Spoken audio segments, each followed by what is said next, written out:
Disclaimer. I do not claim ownership of this story. All rights belong to the original creators. Title: I'm drawing manga in Naruto. Page 101. No, I just need to use a corner of the training ground. Upon hearing this, Akabane realized that his earlier guess was correct. This guy is just here to collect rent. One corner? Shaman looked at Shisuke and found that the kid was also a bit confused. Yes, the goods our caravan carries are some entertainment books. In exchange for borrowing a corner of the training ground, all our books are free for our friends in Sunagakure to read. Akabane said with a smile. Is that so? If it's books, then you can set up a stall over there for free. The monk replied without hesitation. As the Kazekage, he valued books highly because they were the carriers of knowledge. Only by mastering knowledge could the impoverished Sunagakure become stronger. However, he had no idea that comics existed. Okay, in that case, let's start moving it right away. Akabane bowed and said, I promise it won't take up too much space. To avoid any misunderstandings, Sasuke, you don't need to train this morning. Help them handle these matters. That's what Shaman said. Is teacher. Shajia bowed his head and agreed. Alright, let's go. When Sasuke arrived, Kurama Sanjen had already told everyone to pack their things. Now that they have permission, they can move them to the training ground. Akabane took a few steps, then suddenly thought of something. He turned to look at Kurenai Yuhi, smiled, and said, Could you please help me? Of course can. Yuhi Shinku didn't know what he was up to, but out of trust in Akabane, he agreed without hesitation. How could I miss out on something this fun? Jiraiya yelled and jumped down from the building, quickly catching up with Akabane and the others. Kazami Hatake glanced at the remaining people and said coldly, The rest of you, special training. What? Yes. People reacted differently, but most were excited. Elite Jonin are not commonplace, especially for a master like Kazami Hatake. Normally, he might not even have the opportunity to receive guidance from someone. Hopefully they won't cause trouble. Tsunade sighed. Even she could sense Shaman's misunderstanding, let alone Akabane. That guy deliberately didn't explain. Chapter 112. Is a painting really that valuable? Shajie led the caravan to the training ground. He looked around and finally settled on a corner by the door. If you only want a corner, this is a great spot. Although it's a corner near the entrance, the training ground is used and cleaned every day, so even the corner is very clean. But their large entourage immediately drew the attention of the ninjas from other countries who were watching the training. This will do, thank you very much. Akabane doesn't have high requirements for these things. He finds it acceptable as long as it's not done near a toilet or garbage dump. After listening, Suna nodded, then glanced at the genin who were still training in the field, hesitated for a moment and said, By the way, if possible, I hope you will not make a lot of noise. Hey, you, we're not charging you, what's the big deal? Jiraiya said angrily. In his opinion, these guys are suspicious even though they're given comics for free. It's simply unreasonable. Akabane didn't speak, but his expression answered. I'm sorry, it was my fault. Suna bowed slightly in apology, but there was no trace of remorse on his face. By the way, would you like to take a look at our work? Anma Shanyuan has begun its marketing efforts. No need, I'm not interested in your stuff. Training is much more interesting. He then sat down on the side. Everyone, tidy up and set up the stall. Anma Mountain Source wasn't surprised, he waved his hand, signaling everyone to get to work. Be quiet, don't disturb our friends in Sunagakure. Akabane said something in a low voice, then moved a few stools over for Jiraiya and Kurenai to sit down. After a moment's hesitation, Yuhi Maka leaned closer and asked, What are we going to do? When drawing comics, just draw whatever you want. Don't worry about the content, just do what you feel like. Akabane gave Jiraiya a special glance. That's right, those words were meant for him. Really, is it really possible? Jiraiya was somewhat surprised. In Konoha, due to the influence of Tsunade, the main force of harmony, his talents could not be fully utilized. Believe in yourself, your burning passion for youth will never give up. Akabane gave a thumbs up, striking the same pose as Kai. I never imagined you'd have the courage to dedicate yourself to art, sob sob. Finally, someone has recognized me. Jiraiya was full of energy, and Akabane handed him a drawing board, brushes, paper and ink at the right time. He took it, then pulled out a piece of scrap paper from his pocket and examined it as if it were a treasure. Akabane's face darkened. Why did he still keep this painting? Kurenai Yui, unaware of what was going on, curiously leaned over for a look, then asked suspiciously, "Is a painting by Akabane-kun really worth so much of your money?" This wasn't drawn by Akabane. Jiraiya shook his head and said. Akabane shook his head frantically, hinting, but Kurenai Yui didn't see it and said with certainty, "Who else in the world could draw such exquisite patterns besides Akabane?" That makes sense. Jiraiya's expression froze as he turned to look at Akabane. Well, I drew it by accident once when I was drunk. Akabane made up a story off the top of his head. You really drew this?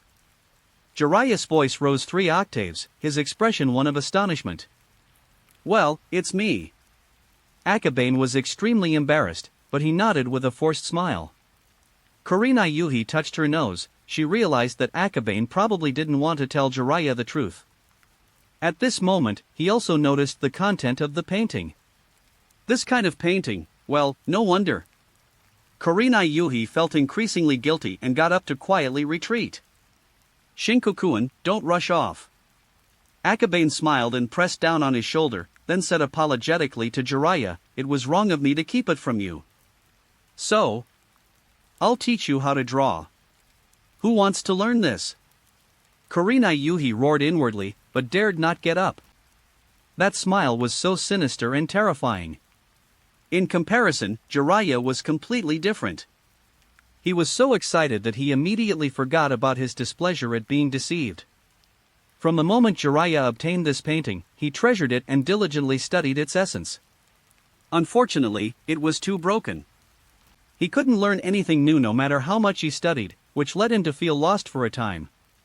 Now that the author has appeared and is going to teach him such a divine skill, how could he possibly refuse? Cheat? No, that's because they are indifferent to fame and fortune and don't want to show off their talents. Jiraiya had already become a devoted fanboy, automatically explaining things to his idol while nodding his head incessantly, afraid that Akabane might change his mind. Kurenai Yui panicked, fearing Akabane would settle scores later, and of course dared not refuse. The first thing you need to do with this kind of painting is to identify what makes it appealing. Akabane carried a small stool and sat down. He paused here and asked, "Jiraiya, when you're gathering information, which time are you most excited? Before the target appears, when the target appears, or after the target appears?" Of course, it was when it first appeared. Jiraiya replied without hesitation. That's right. Grasp that feeling, then paint it, and add various storylines to create the most perfect artwork. Akabane smiled slightly. The lesson was over. After pondering for a moment, Shinobu Yui nodded as if she understood. He lacks experience in these areas. It will be different from now on. This guy has exceptional comprehension. He immediately grasped the essence of it. His thoughts flowed like a spring, and inspiration surged like a torrent. Without further ado, he picked up his pen and began to paint. Suna, sitting on the other side, looked completely bewildered. He had been eavesdropping on Akabane's lesson earlier, but... Page 102. He could understand the meaning of those words individually, but when put together, he couldn't understand a single sentence. What's exciting? Source? What are all these things? And aren't they supposed to be distributing books? Why are they setting up those things? As a Sand Village ninja, he couldn't understand any of this. Suna was itching with curiosity, but because of his position, he couldn't go up and check. He could only sit there and occasionally glance at them inadvertently. Akabane saw everything, smiled to himself, and said nothing. Young people, don't be so naive. Seeing Jiraiya begin to draw, he he also sat down and started to draw. He deliberately sat sideways to ensure that someone would see it inadvertently. With just a few strokes, a preliminary image immediately emerges. When Sasuke's gaze swept over, he was immediately unable to look away. With each stroke, the image grew richer and richer, and a look of awe filled his eyes. Because the painting depicts their village, Sunagakure. The more Suna looked at the painting, the more shocked he became. The painting was so realistic that it almost brought Sunagakure to life. What are these guys? Suna looked at the books that Kurama-gen and the others were carrying up, and really wanted to go up and see what they were. I must resist, these things cannot tempt me. He gritted his teeth and looked away. After that, Sasuke didn't look at it again, but focused intently on the training field. Akabane drew for a while and was surprised to find that the guy wasn't looking at him anymore. Despite being very curious, he managed to restrain himself. No wonder he can succeed with such willpower. But I have another trick up my sleeve. Akabane smiled slightly, picked up another piece of paper, quietly wrote a line of words, and handed it to Kurama-sanjen. Chapter 113 Forbidden? Or a child disguised as a sand village ninja, taking a comic book out for a stroll. What does that mean? Upon seeing the note, Anma Mountain Source didn't quite understand its meaning. However, out of trust, he did not hesitate, quietly put away the note, and withdrew it from the inside. Then, I ordered a few ninjas. You use transformation magic to disguise yourselves as. He relayed Akabane's orders verbatim. Their strength is at the Chunin level, so infiltration and intelligence gathering at a normal level are no problem for them. Not long after, the group left. Suna noticed it briefly, then dismissed it. This is Sunagakure village. If the people of Konoha dare to cause trouble, the Umbu will handle it. His task is to keep an eye on these people and observe what they are up to. Is it really just about making people read books? This reason is utterly absurd. While training his chakra, Sunabu kept a close eye on Akabane and the others' every move. A few minutes later, he suddenly heard a series of noisy footsteps. What's the situation? Sasuke looked warily toward the training ground gate. Next, he saw a group of children rush in. It's a training ground. Is this where the comic book is? The children looked around excitedly. Please be quiet, everyone, and don't disturb the ninja training. Akabane stood up and rebuked him righteously. Suna was stunned, completely bewildered. These children. Children, the Chunin exams are just around the corner. You don't want your noise to disturb the ninjas, do you? Kurama-gen said kindly, if you want to read comics, you can read them outside, but you have to return them after you're done. Okay, thank you, uncle. The children lowered their voices and said in unison. Children, come outside and don't make noise. Yes, thank you, uncle. The children happily ran out of the venue, comic books in hand. Suna was dumbfounded. These children came for their books. So, the ninja who just went out was doing this? He sensed something was wrong and got up to walk towards Akabane and the others. What exactly are your books? Shaji's expression was serious. The connection between the painting, the book, and the child made him feel uneasy. Perhaps the teacher's plan was wrong from the start. If what you see is a comic book.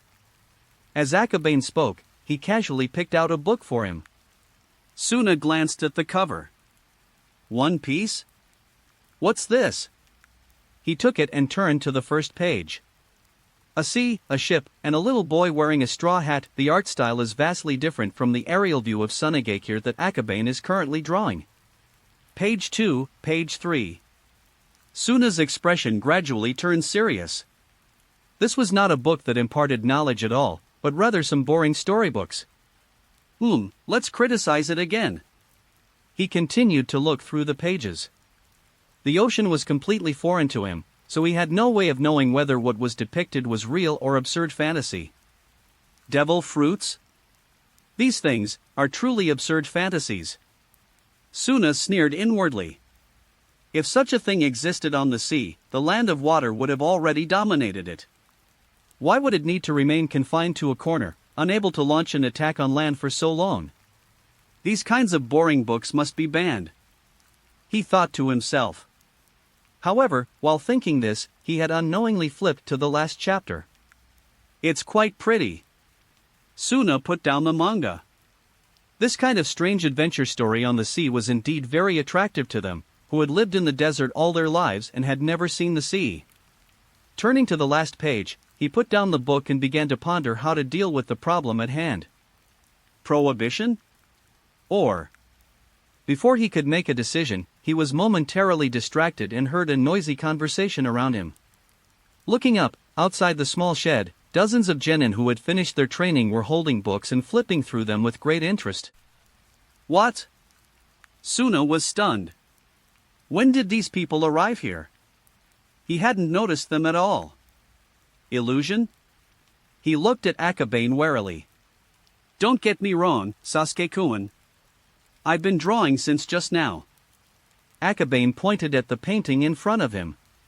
The painting was now complete. In the village of Sunagakure, a figure carrying a gourd stood suspended in midair on the sand. Feel sorry. He offered a half-hearted apology, then gripped the comic book tightly, observing the genin around him who were also reading it. Of the many sand ninja, only a few became addicted to it. A small number of people glanced at it, then put the comic down, clearly not interested in it. Just as Sakai breathed a sigh of relief, he saw those people looking around for a while before suddenly gathering behind Jiraiya and Yuhi Shinku. Oh! This kind of painting is really... Those who were originally leaving quickly surrounded Jiraiya, Kurenai Yuhi, and the others. Before long, Jiraiya had more and more people around him. In terms of painting skills, Shiro Yuhi is naturally superior, but in this aspect, Jiraiya is indeed far better than him. Is this also a comic? The ninjas were stunned, completely unaware that such a thing existed in the world. Of course, they are unappreciated art. Jiraiya glanced at Akabane and said in an admiring tone, fortunately, there are still people secretly bearing the burden and exploring the direction of the future. I see, this is truly an incredible painting. They really wanted to watch, but felt embarrassed. With so many people gathered around watching this, it's almost embarrassing. Well, since you're the first readers, I'll give you this painting. Jiraiya was clever, he took down a finished illustration and waved it around, asking, who wants it? Me. Give me. The group of people, who were initially hesitant and shy, quickly began to scramble for it. Suna took a closer look, then his face turned bright red. He took a deep breath and then yelled, "Stop!" Instantly, the entire room fell silent. All Sunagakure genin returned to training immediately. Suna said seriously. Forehead. Page 103. Everyone fell silent for a moment. Normally, after a period of training, there would be plenty of rest time, but now that rest time is gone. However, their status made it impossible for them to disobey. They bowed slightly and then left silently, but they took the painting with them. The other genin who hadn't finished reading the manga had no choice but to go back to training. And Akabane-kun, I need to report this to Lord Kazekage. Suna continued. Of course, we're guests, so you're in charge. Akabane shrugged, not paying any attention. Since the seeds have already been sown, it doesn't matter if they are driven away now. Thank you for your understanding. Please allow me to bring one with me. Sasuke waved the comic book in his hand, then bowed in apology and left using the body flicker technique. Jiraiya was stunned for a moment, not quite understanding what was going on, but he was carefree and started drawing on his own when no one was around. After a moment of contemplation, Shiro Yuhi said with some concern, won't they forbid it? Do not know. Akabane shook his head. If we really want to prohibit it, the only way is to smuggle people in, which is why he wanted Jiraiya to come. Chapter 114 for art. One Piece? Manga? Shaman, who was researching and perfecting the magnet release technique, was genuinely taken aback. Yes, teacher, the books they bring are not useful knowledge at all, but books for entertainment.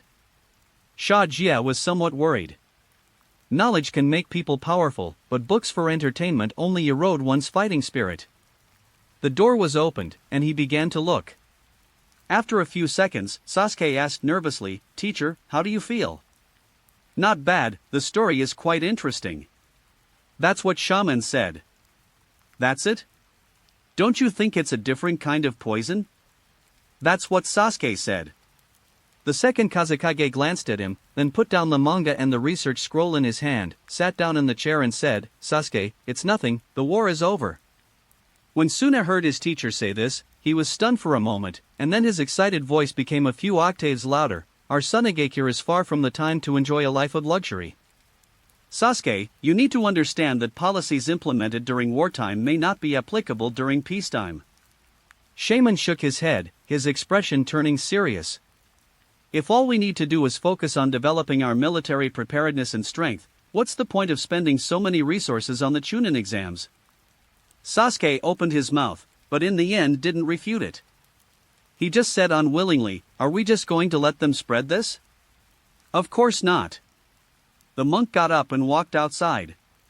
He had already made up his mind, he was just not entirely satisfied with Suna's performance. From the very beginning, Suna was groomed to be his successor. However, even now, he has not been able to become the perfect successor to the Kazekage. "Akaba, you're here." Sensing the presence, Kurama-Gen immediately poked Akabane with a serious expression. "It's okay, even if it's banned, we won't suffer much loss." Akabane shook his head indifferently. Even if it's banned, all they've given up are a few comics, and Akabane has already received nearly 100 points, which can be considered a reward for his hard work. "Is it?" Anmayama didn't understand, but he didn't ask, lest Fomiying overhear something. Less than half a minute later, Shaman arrived. Upon its appearance, its powerful aura caused everyone to immediately stop what they were doing, including the children outside. "Greetings, Master Kazekage." Kurama-Gen bowed respectfully, and Akabane and the others naturally did not neglect their manners. No need for formalities.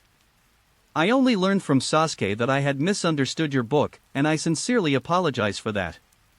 After finishing speaking, Shaman bowed slightly, showing no airs of a wind shadow. Afterwards, Tsunako was very confused. "Why do this?" "As you probably already know, what we have here are not the knowledge books you were expecting, but some comics." Akabane picked up a comic book as he spoke. "Of course, I already know." Shaman nodded, casually found a stool and sat down, his face all amiable. He was too fierce-looking, and no matter how kind or amiable he was, he couldn't achieve the same effect as Hiruzen Sarutobi. "Then you must understand our purpose." Akabane smiled. Judging from Shaman's expression and actions, the other party did not intend to prohibit it. "That's enough. I've seen some of them, and they're quite good for passing the time. However, there aren't that many people in Sunagakure, so I think the caravan doesn't need to come." That's what Shaman said. "You mean you're sending someone to our shop?" Akabane understood what he meant. "You sell this one-piece book in the Land of Rivers, we can just go there to buy it." The monk narrowed his eyes slightly, as if pointing something.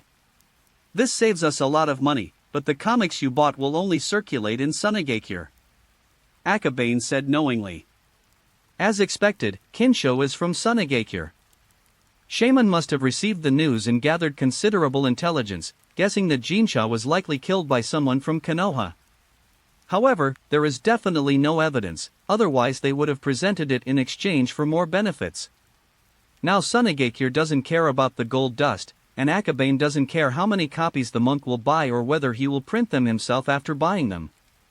If both sides turn a blind eye, everything will be fine. Pleasant to work with. The monk nodded, got up, and left. Sasuke paused for a moment, then followed in his footsteps. Upon arriving at Fomiying's office building, he couldn't help but ask, "Teacher, what should we do next?" "What do you think?" The monk opened the door on his own and casually asked a question. Shajie began to think. As the successor to the Kazekage, he is quite qualified, but his thinking is somewhat radical. Now that the tone has been set, the ideas have changed accordingly. After thinking for a moment, he said, "Let's use the ocean scene in the comics to inspire the people's fighting spirit." "Anything else?" "The winner will receive a reward by having the comic book as the prize." Suna continued. As he spoke, his eyes grew even brighter. Any more? Also, right, we can print some more and sell them cheaply to other parts of the Land of Wind. When Shaman heard the third point, he was stunned for a moment and looked at him with a strange expression. Suna felt a little uneasy, and after thinking about it for a while, he realized his own foolishness. The Land of Wind was so poor, what ordinary person would buy this? What you said is all correct, but that alone is not enough. Shaman said, I will put some comics on the first floor, so that all villagers can read them for free. Then what reason do the rest of you have to work hard? I don't quite understand, Sand. If there's a first volume, there will inevitably be a second volume. I'll keep the first volume in my building, use the second volume as a reward, and so on. That's what Shaman said calmly. I see. How come I didn't think of that? Sunako muttered to himself. Compared to the monks, he felt he was truly inferior. Go and work on a plan. Shaman waved his hand, signaling Suna to leave and not disturb him as he continued his research on ninjutsu. The Wind Shadow has a good eye. Who knows, my art might just blossom in the Land of Wind. Jiraiya said with great anticipation. What are you so happy about? Do you have any picture books for sale in Sichuan? The ruthless crimson sunset mercilessly shattered the illusion. What? Jiraiya was momentarily stunned, then realized that this was indeed the case. The sunset is so red that it doesn't bother him. Looking at the painting in his hand, he pondered for a moment before tearing it down, finding it unsightly. He got it. Akabane called them over just for the sake of creating a buzz. He didn't actually need their help. Now that the deal is done, he no longer needs to go against his conscience to draw this. As for Jiraiya, he's an idiot, ignore him. Page 104. As Shinku rested his chin on his hand and pondered silently, he decided to change the subject matter and draw what he wanted to draw. Red Feather, could I print some and sell them in the Land of Wind? Jiraiya leaned closer and asked in a low voice. Akabane considered his words carefully, and after a while said, when you can impress the third generation with your manga, you can find a publisher yourself. Teacher? Jiraiya scratched his head, somewhat failing to grasp the essence of that statement. Even Yuhi Shinku and Kurama Genji didn't understand. Giving this kind of manga to 3 generations is like an old man hanging himself. Isn't the fact that a comic can touch the hearts of the least likely people the proof of its success? Akabane smiled and gave Jiraiya a sip of chicken soup. That makes sense. Jiraiya nodded, his eyes filled with fighting spirit once again. To impress the teacher, and for the sake of art. Chapter 115. Another comic? A comic convention? Regardless of what Kurenai Yuhi and Gen Kurama thought, Jiraiya truly believed it and worked towards it. He spent the entire morning diligently drawing. This kid is a bit stubborn, but he has extraordinary talent in art. If he lived in Japan in Akabane's previous life, he would definitely be a master no less than Suiryoke. Akaba, what about these comics? Yuhi Makoto glanced around. With the cooperation agreed upon, it seemed there was no need for them to set up a stall. I donated it. Akabane stretched and thought, it's not much money anyway, so I might as well donate it. Consider Sunegakure's meticulousness a good deed. Donate? Kurama Gen was stunned for a moment. Although he didn't understand what was going on, he felt that Akabane seemed to have developed some kind of tacit understanding with Kazekage. With the Sand Village protecting us, there shouldn't be any problems in the Land of Rivers. It seems we don't need to worry about the manga or the trade routes. He thought to himself. We'll talk about it later. Uncle Shanyuan, you can continue setting up your stall here. We need to go back to training. Akabane stood up, not intending to linger any longer. Their main purpose in coming here was the Chunin exams. Although he himself looked down on them, for Jiraiya and Kurenai Yuhi, it was an excellent opportunity to prove their abilities. For example, Jiraiya. There have always been many doubts within the village about his becoming a third-generation disciple. Only by demonstrating one's own value can these rumors be dispelled. Going back so soon? Jiraiya never expected this. Previously, what he wanted most was the third Hokage's approval. But after Orochimaru tricked him and he unexpectedly gained his approval, he no longer cared about such things. Going back is fine, anyway I don't have any inspiration. Kurenai Yuhi quickly packed up her easel. He drew purely to learn from Akabane and see if he could improve his illusion techniques. However, it turned out that this method had almost no effect on improving his skills. Instead, his drawing skills became more and more refined, and he could now easily handle even a sketchbook. If this continues, he could draw his own comics if he had a good story. Okay, you guys go back, leave this to me. Anma Mountain Source understands. They came here to handle miscellaneous tasks. Akabane nodded, his eyes sweeping over the group. The training grounds weren't just for sand ninja, there were also many ninjas from smaller villages. Everyone was observing, but unfortunately everyone was very cautious and didn't reveal any of their strength. Never mind, the Chunin exams are coming up soon anyway. Akabane was too lazy to think about gathering intelligence anymore. None of the 12 people from Konoha were easy to deal with. Even the seemingly weakest, Jiraiya and Kurenai Yuhi, were quite capable. There was absolutely no need to worry about them. Back at my lodgings. Everyone has gone out to train. Jiraiya, you go to Mount Mayaboku to train. Remember to come back within 3 days. Finding no one at his lodgings, Akabane thought for a moment and then sent Jiraiya directly to Mount Mayaboku. If he can't even teach the third generation, let alone Kazami Hatake. The Toad Sage was his best mentor. What about Uncle Kazami's side? Jiraiya hesitated. Don't worry, I'll talk to them. Akabane waved his hand and said. All right. Jiraiya acted decisively and quickly headed to Mount Mayaboku without any intention of lingering. As for Shinku. Akabane paused. Please teach me illusion magic, Akabane-sensei. Kurenai lowered her head, showing no sign of embarrassment despite Akabane being her peer. In terms of genjutsu skills, aside from the Uchiha, Akabane is definitely among the top tier. Let's skip the teacher and learn from each other. With only 3 days left until the Chunin exams, this special training will last for a long time. Akabane dislikes trouble, but he has indeed nurtured Yui Shinku into a promising talent in every aspect. Not only that, by helping Yui Shinku train, Kazami Hatake would have no excuse to torment him. The plan goes through. After 1 day. Teacher, this is the plan I just finalized. Please take a look. Shajia handed over his plan. Shaman took a look at it, then nodded and said, Your plan is good, but I recently heard that Konoha is holding a comic convention in the Land of Fire. Comic Con? Sasuke looked bewildered. What new term was this? Shaman handed over the intelligence gathered by the Secret Service, pondered for a moment, and said, It should be some kind of entertainment performance or gathering based on comics. It seems so, but they also invited a daimyo. Is a mere manga that attractive? Suna said incredulously. The monk merely glanced at his disciple's words. This kid himself said he wasn't interested in comics, but the ANBU ninjas didn't say that. Of course. He understood that young people cared about their image, but the atmosphere suddenly became awkward. Suna also sensed that something was wrong. After a moment of silence, he said awkwardly, So you mean, we should hold one too? I'll observe and investigate further.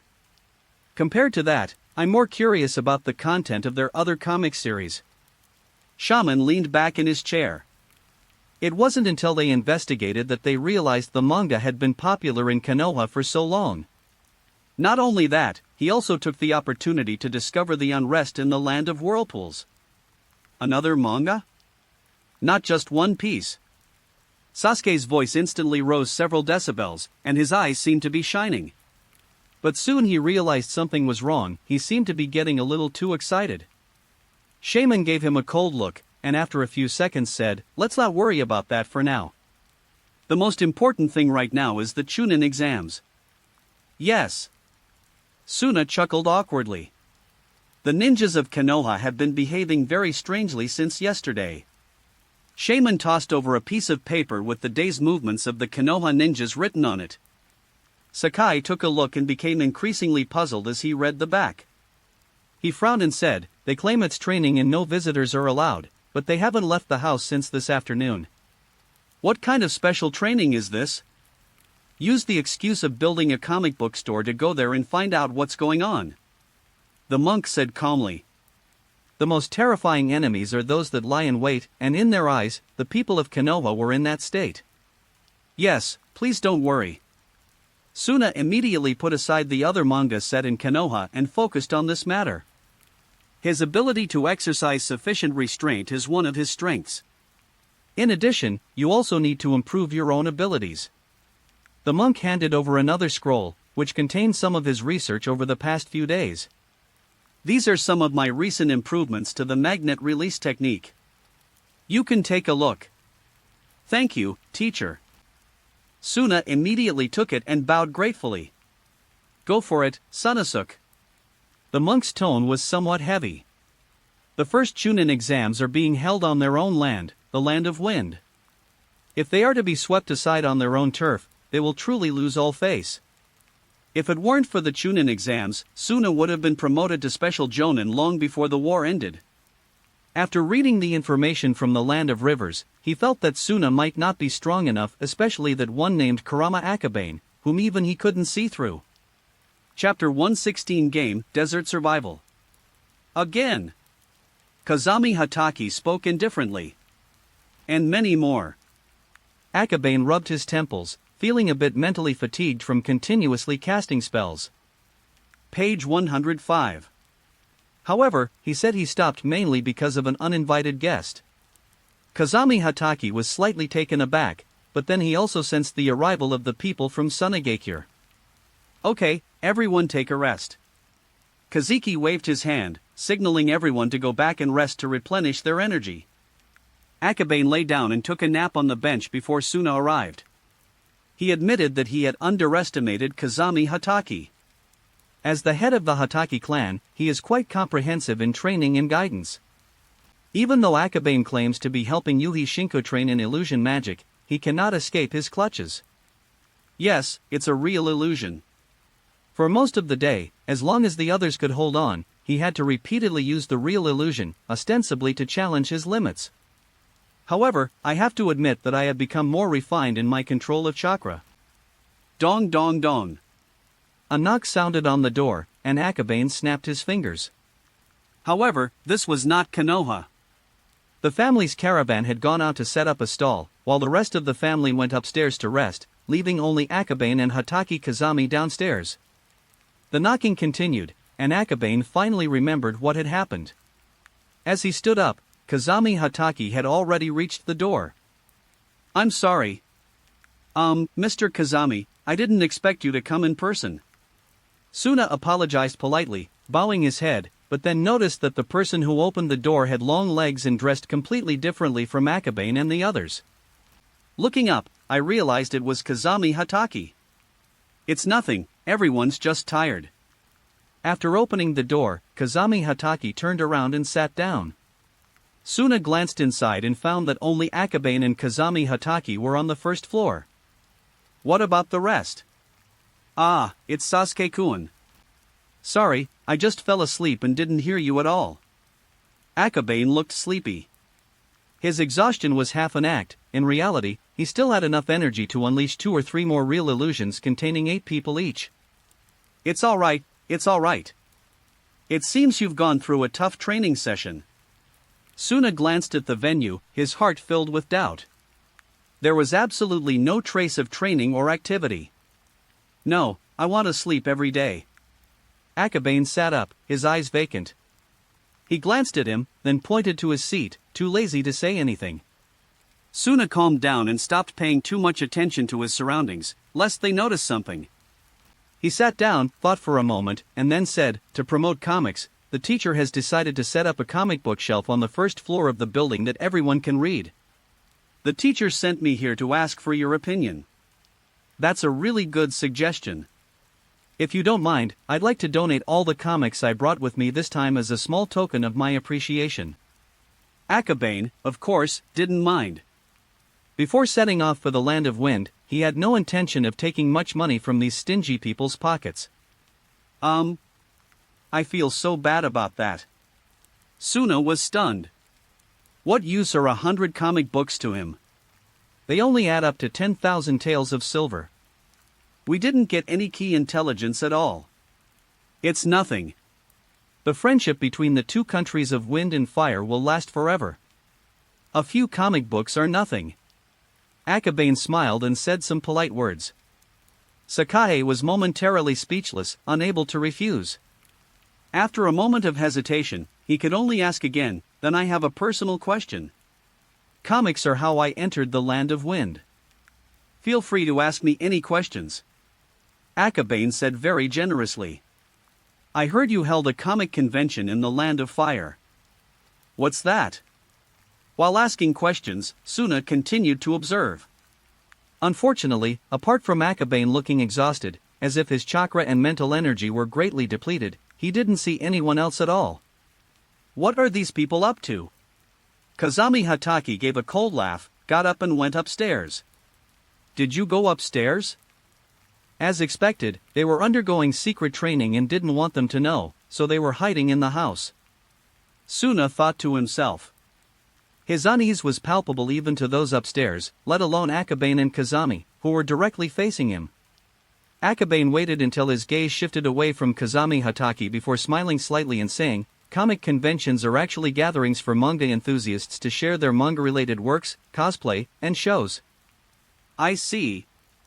Role-playing, performing, not bad. No, I'm here to observe them. Sasuke shook his head, trying to banish the imagined scene from his mind. Before he could change the subject. If you're worried about not knowing how, there's no need to. I have someone here who is very familiar with the convention process and I can lend him to you. Akabane said. Skilled, talented? Suna was bewildered, not knowing how they got to this topic. Yes, it's that white-haired ninja named Jiraiya. Akabane smiled and said, "Don't let his appearance fool you, he's actually a very reliable person in the manga." White-haired ninja. Suna thought carefully and finally remembered who Jiraiya was. Does that guy even have anything to do with reliability? If someone who can draw those kinds of inappropriate comics is entrusted with hosting a comic convention, who knows what kind of persecution the Sand Village will suffer? Sakai felt a chill run down his spine at the thought, his lips twitched, and he immediately said, "The village isn't planning to hold a comic convention for the time being. I'm just asking privately. I'll contact you again if I need anything." I see. Is there anything else? Akabane yawned, as if reminding Sunako of something. I'm sorry to have disturbed your rest. That's all. Suna got up, turned around, and left. He knew his scheme had been seen through, and it was impossible for him to get any information out of the world. Staying here will only waste time and energy, it's better to give up sooner and go back to doing your own thing. Continue. No sooner had Tsunagi left than Kazami Hatake's voice came down from upstairs, giving him no chance to rest at all. Great. I can't wait to protect Konoha village. Jiraiya was the first to run out, followed closely by the others, who quickly emerged from the room and gathered on the first floor. Akabane sneered and said, "Protect Konoha village?" "No, I've just come up with a new idea that I guarantee you'll be satisfied." "What's the idea?" As soon as Zishao opened her mouth, she felt a sense of disorientation. Illusion? Has it already started? He was secretly surprised Chiyu's illusions were becoming increasingly difficult to guard against. After a moment of disorientation, I opened my eyes and found myself in a vast desert. They had experienced this scenario several times in just over a day, and were already used to it. This game is called Desert Survival. Food, weapons, and intelligence are all in this desert. Go find them, and only those who find them will survive. Just like the voice in the previous virtual illusion. But this time, it was completely different from before. Zishio looked around and quickly confirmed her location. This was the place they had passed on their way from the land of rivers to Sunagakure. Food and weapons are understandable, but what do you mean by intelligence? He pondered to himself, but did not let his guard down because of this, since it was a matter of survival. the enemy could appear at any time. Let's head towards Sunagakure first, we might find some clues there. Zi Xiao made up her mind in no time. Scenes like this occur simultaneously in various parts of the illusion. I see. The one who gets the intelligence first can seize the initiative. Orochimaru smiled upon hearing this, then used his summoning technique to summon a swarm of small snakes, which began searching the desert. We need to find intelligence first, otherwise we won't know anything about the background of the illusion. Everyone made decisions quickly. Even Jiraiya, who was usually the most unreliable, quickly determined his location and headed towards Sunagakure. They didn't know what this illusion was, but according to the clues, the most important thing was undoubtedly intelligence. At the same time, intelligence gathering is also the most important part of the ninja war. Chapter 117 begins, the journey to escape the poison gas. What's it this time? Kazami Hatake sat down, a hint of curiosity in his eyes. Even though the other party was Tsukumo's father and the Jonin leading the team, Akabane still chose to remain silent. You're so curious. He cursed in his heart. Desert illusion, this is the illusion transformation that Akabane has been thinking about since entering the Land of Wind. However, he had never been able to achieve perfect control before.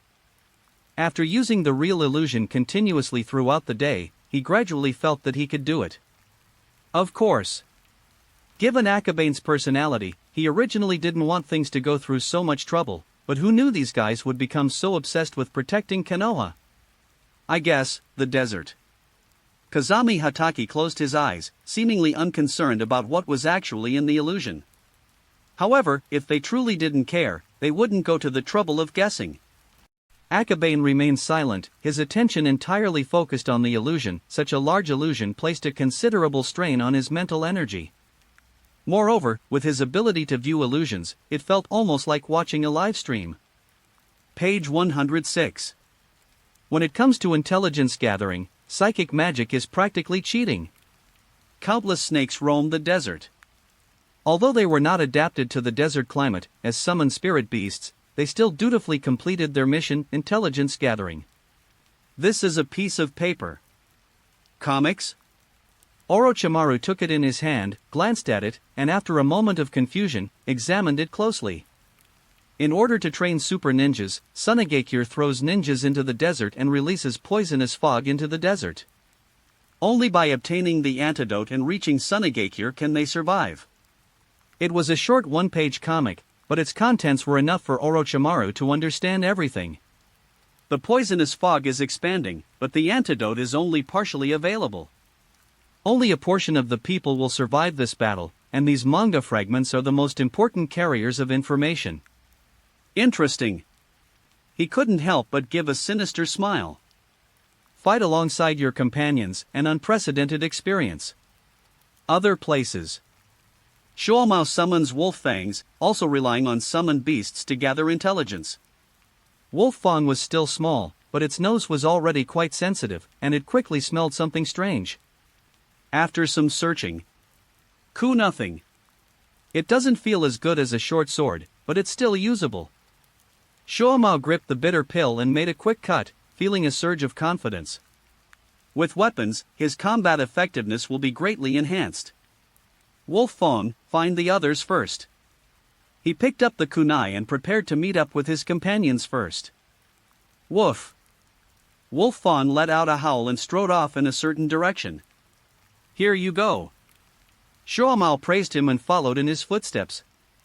A man and his dog searched along the desert. Before long, he encountered Wolf Fang's target. Shinosuke? Shuomao was surprised.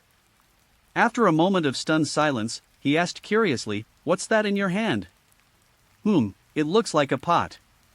Shinosuke noticed the kunai in his hand, then looked at the strange flat-bottomed pot in his hand, and was immediately filled with shame. Those are real weapons. Maybe this is the problem with the sand village. It's not bad, it's useful for both self-defense and attack. That's all I can think of. Shinosuke tucked the frying pan into his waistband and sighed helplessly. Go find other people first. Shuomao suppressed a laugh and solemnly instructed Langya to continue leading the way. Not long after. Woohoo! Wolf Fawn let out a strange cry and lay down on the sand. It tried to stand up, but after 1 or 2 attempts, it couldn't do it at all. What's the situation? Shinosuke was stunned. How could it have suddenly collapsed? Shuo Mao quickly squatted down to check on Langya's condition. He had to admit that Chiyu's illusion was very realistic. Even though Langya was just a conjured image, all the details were made to look as real as possible. He touched it, and based on his understanding of his companion, he instantly understood what was going on. It's poisoned. Poison? Did I accidentally ingest poison? Shinosuke's expression changed, and he looked around warily. It couldn't have accidentally ingested it. Animals are more sensitive than humans, so it was poisoned but we didn't feel it. Shuo Mao was unusually talkative. He was not lacking in wisdom. After only a moment's thought, he figured out the whole story. You mean the air is poisonous? Shinosuke gasped. Desert, poison, and if we add some puppets, it would perfectly suit the Sand Ninja's fighting style. He was thinking this when he suddenly paused. Puppet? Something is wrong. Shinji pressed down on the ground, channeling his chakra, and immediately sensed the enemy beneath the sand. There are enemies. I know without you saying it. Tsukumo kicked Shinosuke away, and then his whole body was engulfed in blazing lightning. Chidori flow. Under the lightning, several puppets that had emerged from the surrounding area were instantly blasted into dust. This technique. There's no time. Run. Tsukumo was panting heavily. The more chakra he used, the more he could sense the presence of the poisonous mist. If we don't run now, we'll die in the poisonous fog. I understand. Shinosuke got up, pulled Tsukumo up with him, and then formed hand seals. Earth escape.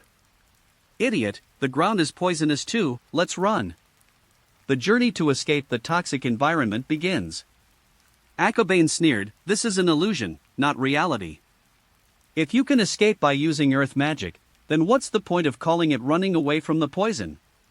However, what surprised him was Tsunade. Everyone else was gathering intelligence and searching for weapons. This guy, on the other hand, didn't need any weapons, and with his medical knowledge, he immediately sensed that the air was poisonous. The most important is, the same poisonous fog could increase the energy expenditure of others, but it seemed to have no effect on her at all. While others were running from the poison gas, she was leisurely strolling around like it was her own backyard. The Thousand Hands physique is simply divine. Akabane thought to himself. He scanned the illusion and found that almost everyone noticed the problem with the poisonous fog and, while trying to escape, was also gathering clues about what might be in their surroundings. However, depending on their physical condition, the severity of their suffering varied. For example, dancing under the moonlight. He was already weak and sickly, so even though he had the ability to teleport, it was useless. The poisonous fog doesn't care about being able to penetrate. Corroded by the poisonous mist, his stamina and chakra were being depleted very quickly, and with the puppets. Moonlight Dancer has been killed by poison mist. A sound that resounded throughout the dream world. For a moment, everyone was stunned. Then everyone burst into laughter. To die under the poisonous fog, how pathetic. Someone has been eliminated, so even if I die, I won't be at the bottom. Yuhi Makoto smiled, then thought with a headache that it seemed to be her teammate who had been eliminated. However, it seems like there are no teammates in this game, since there are only 3 doses of the antidote. He had a folded piece of paper lying in his hand. This piece of paper is his only and most important achievement so far. It seems you've also obtained the information, Shinkokuin. A chilling voice came from behind. That voice, it's Orochimaru. As Kurenai looked up, she saw a figure standing proudly on a sand dune not far away. This is an illusion. The background is survival and escape. We not only need to get the antidote, but we also need to escape to Sunagakure to survive. Orochimaru said as he walked. What do you mean by this? I speak cautiously, said Yuhi Makoto. Information exchange. I want to know what's recorded in the comics you have. Orochimaru said. So simple? Kurenai Yuhi had a serious expression. He wasn't very familiar with Orochimaru because the guy exuded a cold and sinister aura, which he disliked. But in terms of strength, I have to admit that I am no match for them. What good would it do me to kill you? You didn't get the antidote, I only want the information you have. Orochimaru shrugged and said. Magic tree binding killing. An illusion that takes effect instantly, however. The next second, he saw Orochimaru in front of him transform into a snake. Doppelganger? No, this guy is just trying to get my attention. Kurenai Yuhi immediately became alert and quickly jumped forward. Chapter 118. But he was a step too slow. My foot was grabbed. Earth escape, the art of beheading in the heart. I need the information you have, but killing you directly would probably be reported. Orochimaru snatched another page from his hand and said apologetically, I'm sorry, I'll have to ask you to stay here for a while. Good luck. That damned Orochimaru. Chapter 118 Illusion Live Broadcast. Crimson Yuhi has been killed by poison mist.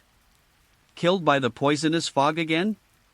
Tsunade froze, looking around suspiciously. It's true that the air is toxic, but is it really that toxic?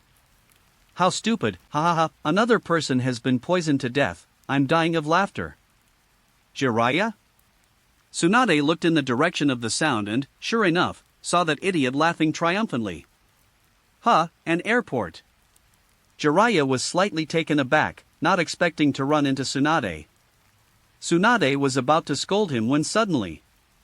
No, the toxicity is increasing. Her expression changed, and she stopped strolling leisurely and started running quickly. The poison has become stronger? Jiraiya was stunned for a moment, but he didn't feel anything at all. Trusting Tsunade, he was distracted for a few seconds, then immediately followed in her footsteps. At the same time, the others sensed the danger. Weapons? Food? Intelligence? Let's run away first. Damn it, I was hoping to find more notes, but now. Zishao ran while tightly clutching the note. The page he received stated that the toxicity would increase over time. Let's meet up with the others first, they might have other information. Zishao scratched her head in annoyance. With the current intelligence, we have no idea how to resolve this predicament, the only option is to run. The 6 survivors set off from various locations and ran towards Sunagakure. Damn it! Damn it! Damn it! Shinko sat up, feeling an urge to kill. Moonlight Dance lay weakly on the chair beside her, glancing over with difficulty. Again. Kazami Hatake looked at him with amusement. What's going on, bro? Can't you even run? Moonlight Night Dance said disdainfully. I was tricked by Orochimaru, that guy, he's despicable. Kurenai Yuhi let out a loud roar, then sat down weakly. What? Moonlight Night Dance was stunned. What was going on? I forgot you died young. Sitting there, Shinobu recounted her experiences with a sense of helplessness. Orochimaru didn't kill him. But when he was pulled into the sand and struggled to his escape, a bunch of puppets rushed at him. Although the puppets were all rigid and unable to take his life, unfortunately, Shinku Yuhi's illusions were also ineffective against the puppets. His leg was injured during the hand-to-hand combat, after which the story of dancing under the moonlight repeated itself. That's just like him. Moonlight Night Dance said softly. Absolute calmness, rationality, and decisiveness make him a genius candidate for command. This competition will test your intelligence-gathering skills. Kazami Hatake seemed lost in thought. Having obtained 2 pieces of information, Orochimaru undoubtedly held the initiative. Unfortunately, we can't see the current situation. He sighed slightly. Well, seeing how anxious you are, I'll let you take a look. Akabane rubbed his temples, then mobilized his chakra again, enveloping Kazami Hatake, Kurenai Yuhi, and Yoruichi Tsukiko within it. Next second. Kazami Hatake opened his eyes, only to find complete darkness. What's the situation? The sound of moonlight dancing came from the side, there seems to be a large white cloth in front of us. Click. With a sound, a beam of light was projected onto the white cloth from behind. Then, they saw a desert. I understand. Akabane transformed his memories into an illusion for us to see. Kurenai Yuhi, who also studied illusion magic, immediately understood what was going on. Watch carefully. It's Kazemi Hatake, he said coldly. The three looked at the white cloth, where a bird's-eye view of a desert was displayed on the large screen. Moreover, the positions of all 6 people were marked, with some of them using different symbols than the others. There's a little tip below. Purple symbol, possesses special intelligence. Red symbol, most people killed. Blue symbol, best equipment. The three looked at the screen and saw that 3 people had purple symbols, Orochimaru, Shursho, and Shinosuke. In addition, Orochimaru's portrait is marked with a blue symbol. As expected of this guy. Although she was tricked by Orochimaru, Yuhi Shinku still admired him. His position seems to be moving closer to Shinosuke and Tsukumo. Moonlight Night Dance said. Given Orochimaru's style, if he knew that Tsukumo and Shursho possessed intelligence, he would definitely take action without hesitation. Akaba, help me lock onto Tsukumo. Kazami Hatake said calmly. Hi. Akabane's voice rang out, and then the scene shifted to a desert. Moreover, the perspective shifts over time. This is? While Kurenai was still in surprise, Yoro already understood, this is what Tsukumo saw. Ah. Kazami Hatake nodded, his eyes fixed intently on the canvas. His attention was focused, as if he were the master of the perspective. After a few seconds, the corners of his mouth turned up slightly. What happened? Orochimaru has appeared in the frame. Night Dance answered her teammate's question with a slight smile on her face. As a fellow swordsman, he didn't believe that Tsukumo was incapable of detecting the subtle clues in his line of sight. The snake, it might be Orochimaru. Tsukumo said in a low voice. After more than a day of fighting in the realistic illusion protecting Konoha village, everyone basically knows what ninjutsu is available. The appearance of a snake in the desert of the illusion is undoubtedly Orochimaru. What's wrong? Shinosuke didn't take it to heart and continued walking. I don't know, but something feels off. Tsukumo's voice came from the screen. A disguised enemy? Shinosuke pondered for a moment, his gaze gradually becoming serious. From the beginning until now, the enemy has only appeared as puppets and poison mist, which doesn't make sense at all. You never know, be careful. The two exchanged a few words in hushed tones, then cautiously approached that direction. They are very strong in combat, and it's 2 against 1, so as long as we are vigilant enough, there is nothing to worry about. It's me, Orochimaru. The little snake twisted and turned into Orochimaru's human form. Only he possesses this ability. So, did you need something from us? Shuomao did not let his guard down. It's nothing, I just wanted to exchange the information I've gathered. Orochimaru said, I got a page of a manga that says the Sand Village is conducting a super ninja training experiment, and the ninjas must get an antidote to survive.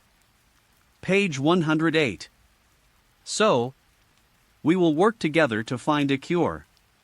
Orochimaru knew very well that Tsukumo and Shinosuke were not easy opponents. He might have a chance in a one-on-one fight, but 2 against 1. Putting aside the question of whether they could win or not, the poison would take effect during the battle, doubling the consumption of chakra and stamina. Even if Orochimaru had the best equipment, in the end, it might still result in a draw, with both sides dying from the poison mist. Tsukumo paused for a moment, glanced at the manga page in his hand, and said, My records show that Sunagakure invested in building a laboratory, and the coordinates of the laboratory are also on it. Antidote, laboratory. I see. So this page is the key. Shinosuke's eyes lit up. Previously, they did not understand why the intelligence included a laboratory and coordinates. It turns out that another piece of information was missing. It seems I'm very lucky, I found the key right away. Orochimaru smiled, didn't ask for the coordinates, and instead walked out from behind in his true form. Shuomao frowned slightly. Let's go find the antidote. We'll be safe once we get it. Shinosuke clenched his fist and said. Ah. Sakumo looked at Orochimaru, his meaning clear. Then, happy working together. Orochimaru bowed and followed the two. In the final shot, the three of them walked together, seemingly in perfect harmony, towards the laboratory. These two guys are going to be killed by Orochimaru. This guy is really rational. The two eliminated contestants in the viewing room sighed simultaneously, feeling both admiration and hatred for Orochimaru. Uncertain. Kazuki Hatake shook his head. It wasn't that he blindly trusted his son, but rather that the hints were already quite clear. If Sakumo and Shinosuke are vigilant enough, they will soon realize something is wrong. It all depends on whether the two of them have that kind of vigilance. After all, Orochimaru is a comrade. What you say is true. Sakumo was holding a kunai the whole time, which clearly meant he was prepared. Chapter 119 The Battleground? After walking for a while, Shuamao stopped. Shinosuke paused slightly, then smiled slightly, stopped, turned around, and looked at Orochimaru. Why did you stop so suddenly? Orochimaru asked. The toxicity has decreased, it's time to clear up our doubts. Sakumo's expression was serious. Orochimaru, Shinku has met you, hasn't she? Of everyone, besides Akabane, you are the one I fear the most, because you have a wolf-like, terrifying intuition, and sure enough. Orochimaru sighed. There was no direct response, but the answer was quite clear. I'm not surprised that Night Dance was poisoned to death, but there's absolutely no way that Shinku would die in the poisonous fog like Night Dance. Shinosuke pulls out a ridiculous frying pan. They were all teammates, so he naturally knew them quite well. He just didn't realize it at first, but after taking a few steps, he became more and more suspicious. As expected of Shinosuke. Orochimaru nodded approvingly. You targeted Shinku because he possessed some important information, right? Sakumo continued. He knew Orochimaru, the guy was calm and rational, and would never make a move without a good incentive. The fact that Yuhi Shinku was being targeted is enough to show that he also possessed considerable intelligence. Only 3 people can make it to the end in this game. Orochimaru smiled slightly and continued his efforts. How about we cooperate and become these 3? Even though it's just a game, it was my teammate who died, so I'm afraid that won't do. Shinosuke said calmly. It seems a peaceful resolution is impossible, then. Orochimaru chuckled. Bang! Psychic art. One large snake, not 10,000 snakes, but still powerful. Earth escape Yellow Spring Marsh. Shinosuke cast his spell with incredible speed, and in an instant, a swamp appeared at the feet of the summoned serpent. In the blink of an eye, half of the snake was stuck in the swamp. The giant snake struggled and lunged to bite Shinosuke. Shinosuke jumped up and slammed the frying pan he was holding onto its head. Ridiculous weapon. Orochimaru's lips curled slightly as he moved into the shadows to observe Sakumo's location, waiting for his opportunity. However, bang!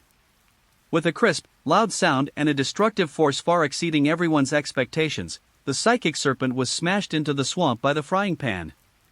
What, a chakra weapon? Orochimaru's eyes widened. Such a ridiculous appearance, yet it was actually such a powerful weapon. That's absolutely outrageous. Shinosuke was also taken aback, as this was the first time he had used the frying pan against an enemy since he got it. Careful! Suddenly, Shuomao shouted a reminder.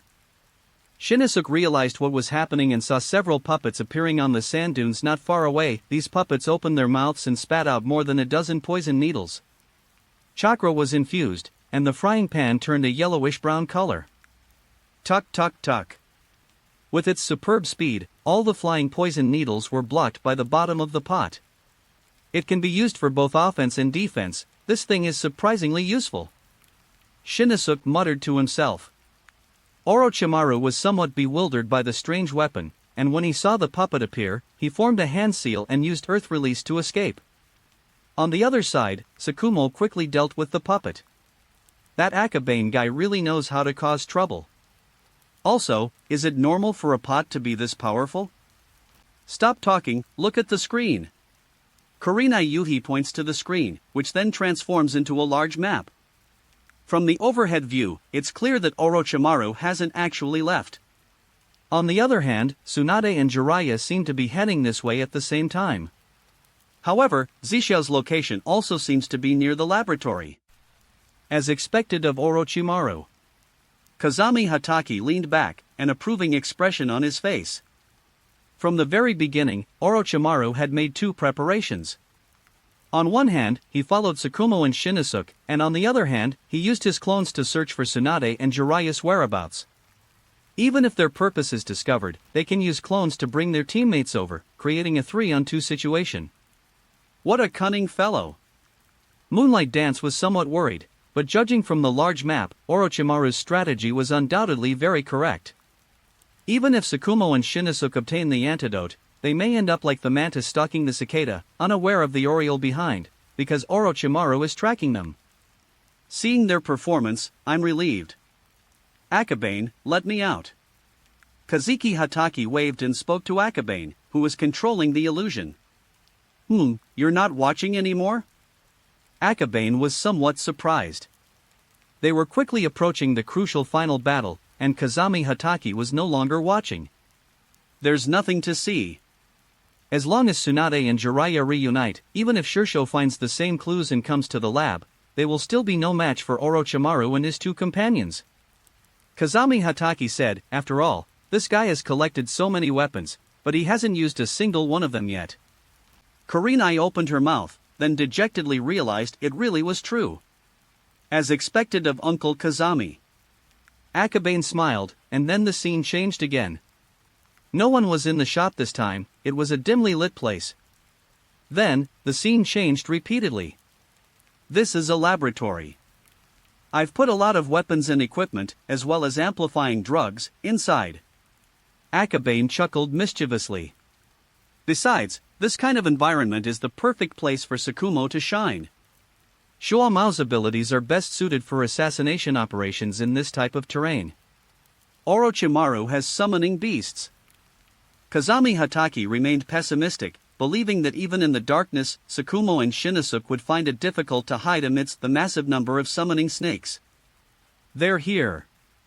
It looks like it's Tsukumo and the others. Two figures appeared in the picture, but because the picture was too dark, the three people could not recognize who they were. Upon closer inspection, it's not hard to tell from the shape of the kunai that it's Tsukumo and Shinosuke. This is the laboratory? Shuamao looked around, then glanced behind him.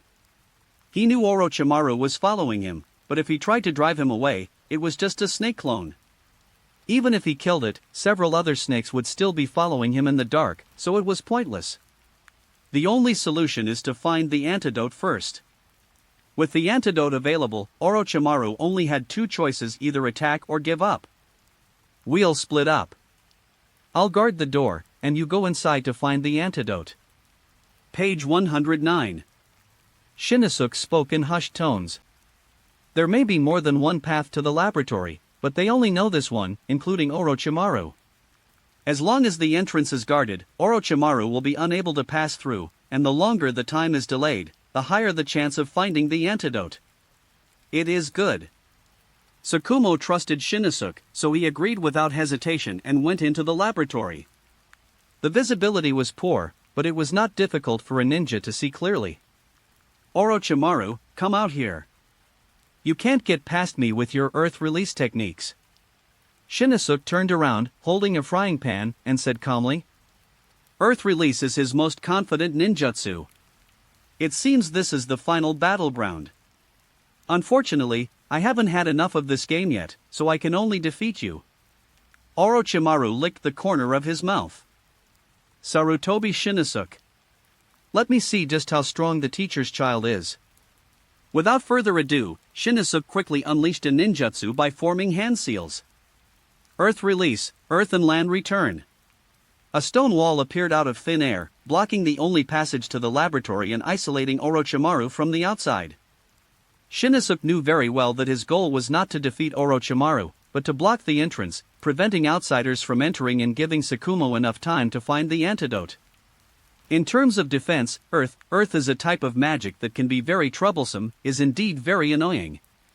Orochimaru's voice came from outside the door, and then shoo! With a crisp sound, the chakra fist blade shattered a gash in the door. Fist blade, flying swallow. What a terrifying weapon. Shinosuke was secretly alarmed. Even the return of the earth and land could not defend against this cutting power was excessive. It seems to be a weapon from the illusion realm as well. I won't let you pass. Hearing the commotion behind him, Tsukumo knew that Orochimaru had chosen to launch a full-scale attack. Instead of returning to defend, he focused on searching for anything that might be useful. He collected anything like pills, and also found some weapons and ninja tools such as explosive tags. However, just as he was searching deeper into the area, he suddenly heard a commotion of footsteps. Who? However, before the owner of the footsteps could answer, a figure tumbled out of the passage ahead.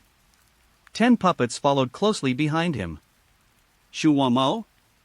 Purple Knight. Stop standing there, run. These 10 puppets are far too strong. Chapter 120 The Circle of Destiny. They are the Chikamatsu 10. These are the outstanding creations of the founder of puppetry, far superior to ordinary puppets. Zi Xiao held a sword in her hand, and was dressed in strange armor and a helmet, fully armed. Leave them away, I need to find the antidote. As he ran, Tsukumo secretly probed and observed, and after using up a few shuriken he picked up along the way, he concluded that these puppets were invincible. Not only that, he felt his chakra and physical strength being depleted even more. The antidote? I got a bottle. As Zishio spoke, she tossed the antidote to Shuamao with a flick of her wrist. So generous? When Shuamao received the antidote, he was stunned for a moment. Does this guy know there are only 3? By the way, the poisonous fog intensifies every 10 minutes, and I deduce that it may shrink in area. We can't engage in prolonged combat, so you'd better find it quickly. While provoking the Chikamatsu 10, Zixiao revealed the information he had obtained. While talking, my mind wandered. 2 of the puppets merged into a shuriken that flew towards him, while the remaining puppets behind them swaggered menacingly. Upon seeing the situation, Zixiao turned and ran without looking back. However, the shuriken formed by the 2 puppets could be manipulated and turned in the air. Although Zixiao was fast, she could not escape the attack and was hit in the back by the huge shuriken. However, unscathed. So resilient? Moonlight Night Dance left everyone speechless. It's armor. Kazami Hatake noticed that the armor on his back was shattered. It seems the equipment in the illusion is very powerful. It's a pity I only got a comic book and Orochimaru robbed me. The sunset is really red and my heart is bitter. Shinosuke is going to suffer. Kazami Hatake no longer has a high opinion of Shinosuke, based on the first 3 terms, weapons, food, and intelligence. Now it seems that each one is very important. The weapons and equipment in the illusion can make ninjas stronger. Zixiao's armor is already that strong, so what kind of trump card does Orochimaru, whose best equipment is marked with blue symbols, have? No further explanation needed. A voice rang out, Shinosuke Sarutobi has been killed. The killer is Orochimaru. Another pitiful person appeared in the movie theater. Shinosuke glanced at Kurenai Yuhi, then at Yora Tsukiko, who was the first to be eliminated, and sighed heavily. The first 3 eliminated were all from the same team. How tragic. How did you die? Because the camera didn't focus on Shinosuke, no one knows how he died. Kazami Hatake said calmly, Orochimaru withstood your ninjutsu head-on? This guy took my Earth Dragon bullet head-on. Shinosuke sighed somewhat helplessly. How tragic. The Crimson Sunset no longer inquired. Earth Release primarily focuses on defensive capabilities, with very few offensive ninjutsu. Earth Dragon Bullet is one of them. Given Orochimaru's cunning, he would definitely seize the opportunity to deliver a fatal blow. Afternoon training will be doubled. Kazami Hatake said calmly. Yes. The three hung their heads, resigned to their fate of being eliminated in the first group. At this moment, the scene changes. Orochimaru struggled to crawl out of the mud, then sat on the ground panting heavily. The armor has its limits, damn it. I almost died. He was a little scared. That Earth Dragon bullet attack was so powerful that the armor couldn't perfectly withstand it. Orochimaru, why did you kill Shinosuke? Tsunade arrived at that moment. She was stunned when she heard the announcement, completely bewildered as to why Orochimaru had done that. Jiraiya followed behind her, but he had been dragged all the way here and was now barely breathing, looking quite miserable. Orochimaru glanced at Jiraiya, then at the energetic Tsunade, and immediately fell into deep thought. They painstakingly gathered equipment, food, and intelligence. These two, however, showed absolutely no sense of crisis. Hey, help me. I'm dying. Airport, just kill me, don't torture me. Jiraiya groaned in pain. Eat it. Orochimaru took out a bottle and poured out a pill. Tsunade took it and sniffed it. Food. He then handed it over to Jiraiya to take. After a while, he recovered somewhat, at least he was no longer lying on the ground unable to move as before. What exactly happened? Why did you kill Shinosuke? Tsunade asked seriously. You didn't find anything along the way? Orochimaru was in a bit of a predicament. What kind of teammates are these? Does he have to develop the game all by himself? Because the poison wasn't lethal, I ignored it. Tsunade answered honestly. Then, the two looked at Jiraiya. Jiraiya sat up, resting his chin on his hand as if deep in thought. Forget it, we can't rely on idiots. Orochimaru took out 2 pieces of paper and handed them to Tsunade, saying, You must have important information over there. It's hard to know what it is now. Tsunade was immediately embarrassed after reading 2 pages of the manga. After a moment of contemplation, Jiraiya said, Speaking of which, when I met Zishao, he seemed to have just obtained a sword, and since we were all companions, he didn't take it. Idiot. Page 110. Orochimaru's eyes widened in surprise. Having witnessed the abilities of the flying swallow and the frying pan, he was certain that none of the weapons in this illusion were weak.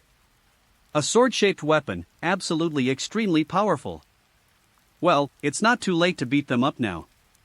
Tsunade, full of confidence, then stretched out her hand and opened it.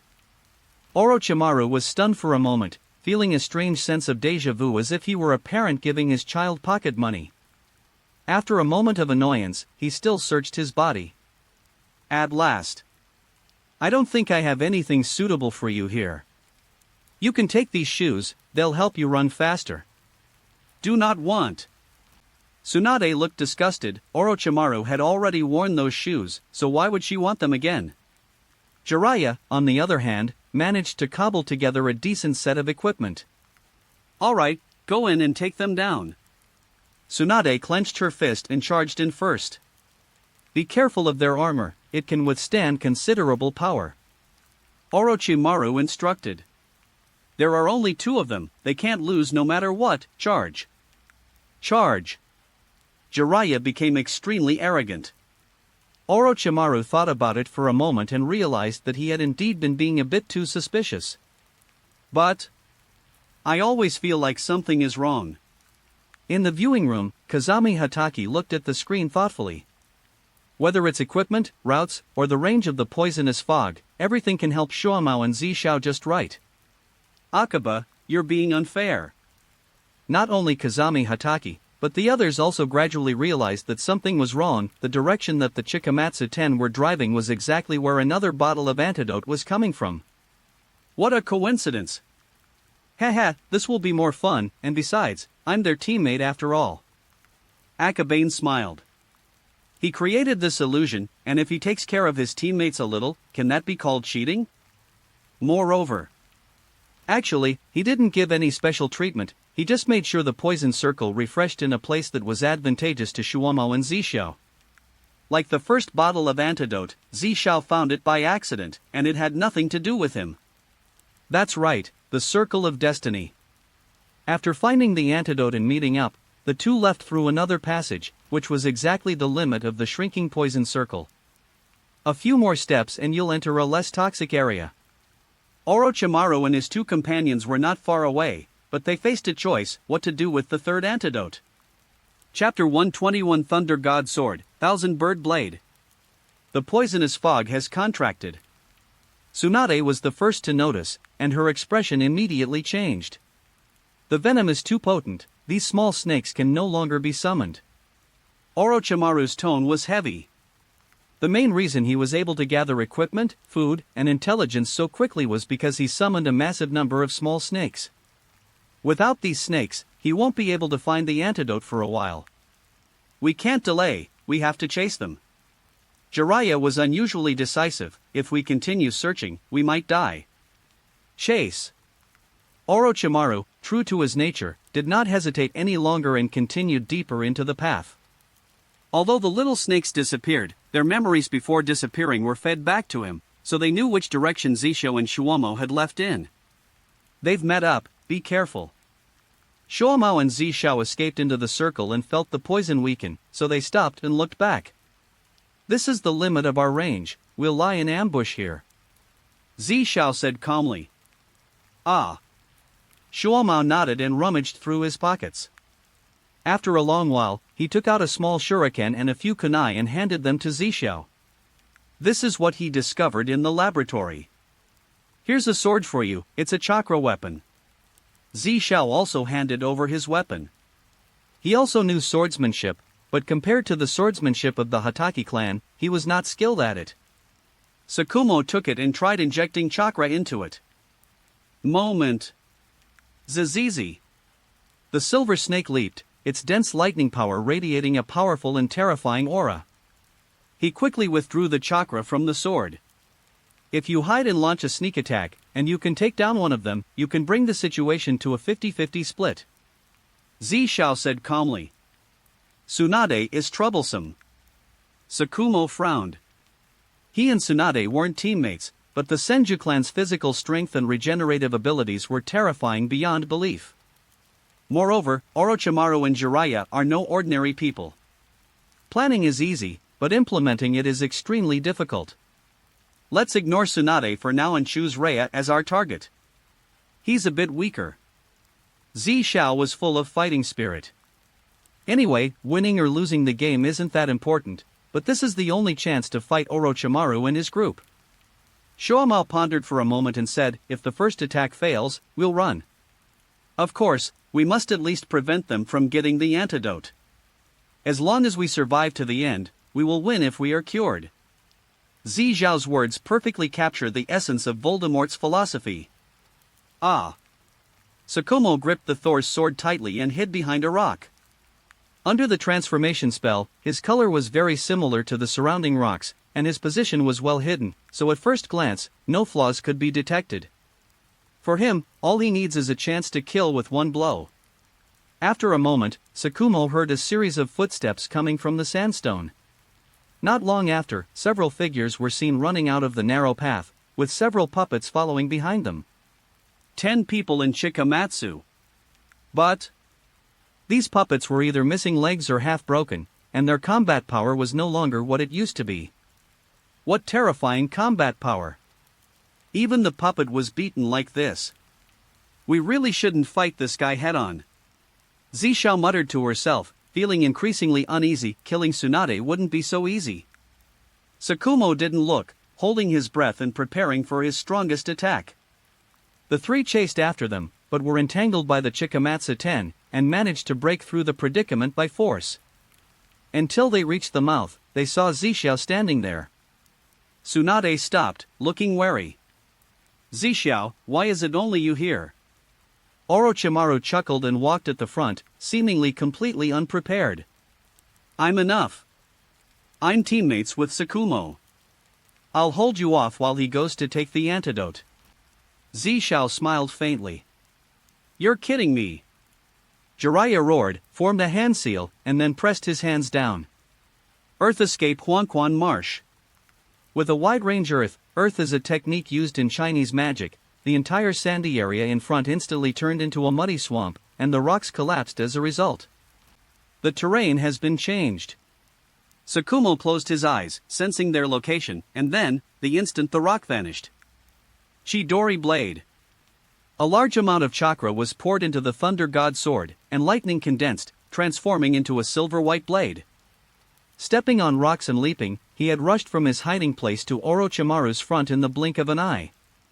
With a single slash, a head fell to the ground. The next second, the sword's momentum didn't diminish, and it charged straight towards Jiraiya.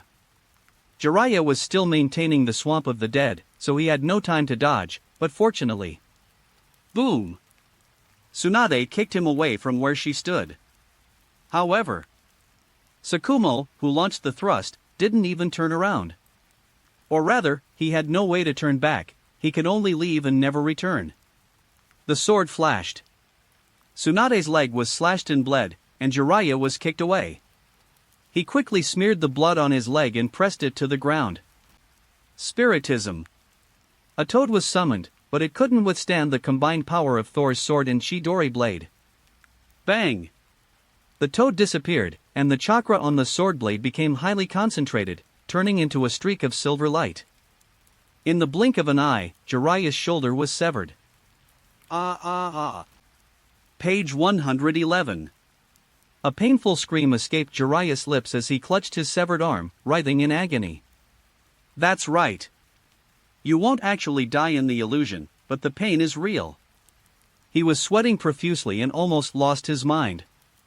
However, Tsukumo, who had unleashed the Chidori blade, was also unable to perform it a second time for a short period of time, and even found it difficult to move. Zishao was stunned for a moment, but quickly realized what was happening. He swung a shuriken to block Tsunade's path, and at the same time leaped up from the spot. Having failed to capture Zishao, Orochimaru leaped out of the ground, his hands quickly forming hand seals, and then his mouth expanded, unleashing a powerful air blast. Wind Escape Vacuum Jade. A chaotic battle broke out at an inopportune time. Tsunade's leg was injured and she was temporarily unable to move, but the most dangerous person was Jiraiya. His arm was broken. For a ninja, losing an arm means losing the ability to use ninjutsu, and there's also a deadly poison in the area. Tsukumo, panting heavily, glanced back and then threw a kunai, piercing Jiraiya's leg as well. He did not approach. The ninja's desperate counterattack could very well severely injure him. Ah! Damn it, my hands! I can't use ninjutsu anymore. Jiraiya screamed repeatedly, but what he was most unwilling to accept was his own hand. Unable to use ninjutsu, it's completely useless. As expected of Tsukumo, but since you've chosen to duel, then this ends here. Chakra surged around Tsunade. Her wound is healing rapidly, it had just opened up and was bleeding profusely, but now it has stopped. The Senju clan's physique is truly abnormal. Tsukumo cursed under his breath. He knew very well that he didn't have the strength to defeat Tsunade in a short time, therefore. Turn around and leave. His actions were outside of the Purple Knight plan, but now that he has severely injured Jiraiya, they can be considered to have completed part of their plan. Zishao turned around in midair, using the front of her armor to block the vacuum jade, while simultaneously using the impact of the ninjutsu to quickly retreat. He'd rather be injured than not run, this guy. Orochimaru was a little surprised. Even if armor has a protective effect, it can never perfectly block all damage. If you chase me, I'm dead. Jiraiya's right hand trembled as he reached for the kunai. He knew he was doomed, and dragging his teammates down was something he absolutely did not want to do. And so... Idiot! Tsunade paused for a moment, cursed, and then prepared to save him. But... Laugh! Jiraiya stabbed himself, committing suicide in an instant. Walk! Orochimaru did not hesitate and continued to chase after them. Their advantage lies in their quick recovery. If they give their opponents time to rest, it will be even more difficult for them to win. Moreover, the poisonous fog has shrunk again. Chapter 122. Only one person can survive. That Jiraiya guy. Shinosuke was stunned. Despite being the son of the third Hokage, he failed to become the third Hokage's student, and given Jiraiya's character, To be honest, he had never really been convinced of Jiraiya's abilities. He has grown up and should not be underestimated at all. It was Kurenai Yuhi who said in a low voice. Of course. Of the three, Moonlight Night Dancer was the most depressed. Seeing that even Jiraiya was so brave, while he himself was like a fool, getting killed by the poisonous fog as soon as he entered. They have no prestige. Ouch, it hurts so much. Where am I? Jiraiya had just regained consciousness and was still crying out in pain when he discovered that he was surrounded by complete darkness. The movie screening room. Shinosuke gave a complicated answer. Oh, so you could see it all along. Jiraiya immediately forgot the pain and sat down, excitedly watching the screen. Kazami Hatake glanced at him. He didn't say anything, but it was clear that he didn't quite agree with Jiraiya's actions. However, since the scene on the screen was at a crucial moment, he didn't say any of that and immediately focused all his attention on the battle. The pass ahead is likely to be ambushed again. Tsukumo's ninjutsu is too lethal. We can't use the swamp of the underworld. Orochimaru had a headache. As for summoning jutsu, why was Jiraiya seriously injured? It was he who launched the underworld swamp, giving Tsukumo the opportunity. With such a high-speed thrust, even a brief pause can be fatal. Too slow, and they may not be able to launch such an attack again. Before Tsunade could finish speaking, she had already rushed forward. Hesitate and you will lose. One punch. She smashed through the mountain pass from the front. This incredible strength is terrifying. Not far away, Zishao, who was fleeing for her life, wiped a bead of cold sweat from her forehead. His plan was indeed to continue the ambush at the pass, employing delaying tactics. Tsunade may seem impulsive, but most of the time her impulses are rational. As Tsukumo ran, he said, if you can't kill her in one blow, don't make a move. Zishao thought about it and realized that it was indeed true. Tsunade's abnormal regenerative ability means that ordinary injuries pose no threat at all, unless she can kill someone with a single blow. If he doesn't have that ability, then it's just Chidori. Can Chidori still be used? It will take some time, I can't move my hand right now. Tsukumo was panting heavily. In pursuit of a fatal blow, he had infused his slash with a massive amount of chakra. Amplified by the Thunder God Sword, this chakra could unleash terrifying combat power, but at the same time, it caused considerable damage to his sword-wielding hand. Run! Zishao was at a loss upon hearing this. A killing move of that magnitude was indeed bound to have some side effects. Fortunately, the two were fast, and Tsunade and Orochimaru couldn't catch up for a while. After a long time, Sunagakure came into view. And many more. Orochimaru suddenly called out to Tsunade, sensing something was amiss about this place. What are we waiting for? Charge in and kill them. Tsunade breathed heavily, pushed off with her foot and charged forward again, aiming for a possible hiding place to deliver a kick. Boom! The suitable cover collapsed, but the damage was obviously less than before. At this time, Zizizi. Not good. Orochimaru quickly jumped in front of Tsunade and pressed his hands to the ground. Psychic art. A giant snake burst from the ground, hissing towards the sky. The silvery white lightning transformed into a stream of electricity. A knife. The giant snake was cut in half at the waist, and Orochimaru pulled Tsunade aside with a bizarre posture to narrowly avoid it. However, a figure struggled out from beneath the collapsed rocks. Art Fire Escape Ho Fireball. Extremely concentrated chakra transformed into a giant fireball, which shot out from below. Amidst the deafening roar, sand and rocks turned into molten lava. Tsunade was already somewhat exhausted, and with Orochimaru holding her back, she was unable to dodge nimbly and was hit head-on by the great fireball. The pitiful screams echoed throughout the entire Sunagakure village and the viewing room. That's right, Tsunade has a very strong vitality. The fireball hit her head-on but failed to kill her instantly, but that doesn't mean it did no damage. She had already lost the ability to move, and the next second, the absurdity pierced her heart. Tsunade has been killed. The killer is Mitarashi Shirsho. But underneath the rock, Zishao was also unable to move. He had already been severely injured, having taken the aftershocks of Tsunade's powerful kick and the damage from the collapsing wall. Page 112. He, it's up to you now. He was half-conscious and talking to himself. Orochimaru remained silent for a moment, then threw out a kunai. Zishio has been killed by Orochimaru. A fierce battle. It seems this battle can only be decided by life or death. Orochimaru clenched his fist. Even someone as calm as him felt his blood boil. Of course. Tsukumo was panting. He hadn't really intended to kill Tsunade with that sword strike, so he only used half of his previous strength. Although we are tired, we are not yet unable to fight. Orochimaru appeared to be unharmed, but after his previous relentless exploration with a massive number of small snakes, coupled with his summoning of the giant snake earlier, his chakra was also nearly depleted. But then, Orochimaru pulled a handful of pills from his pocket. What is that? Tsukumo paused for a moment, then took out the same pill from his pocket. The bottle contained many pills, so he was certain it wasn't the antidote and didn't pay any attention to it. It seems to be a restorative pill.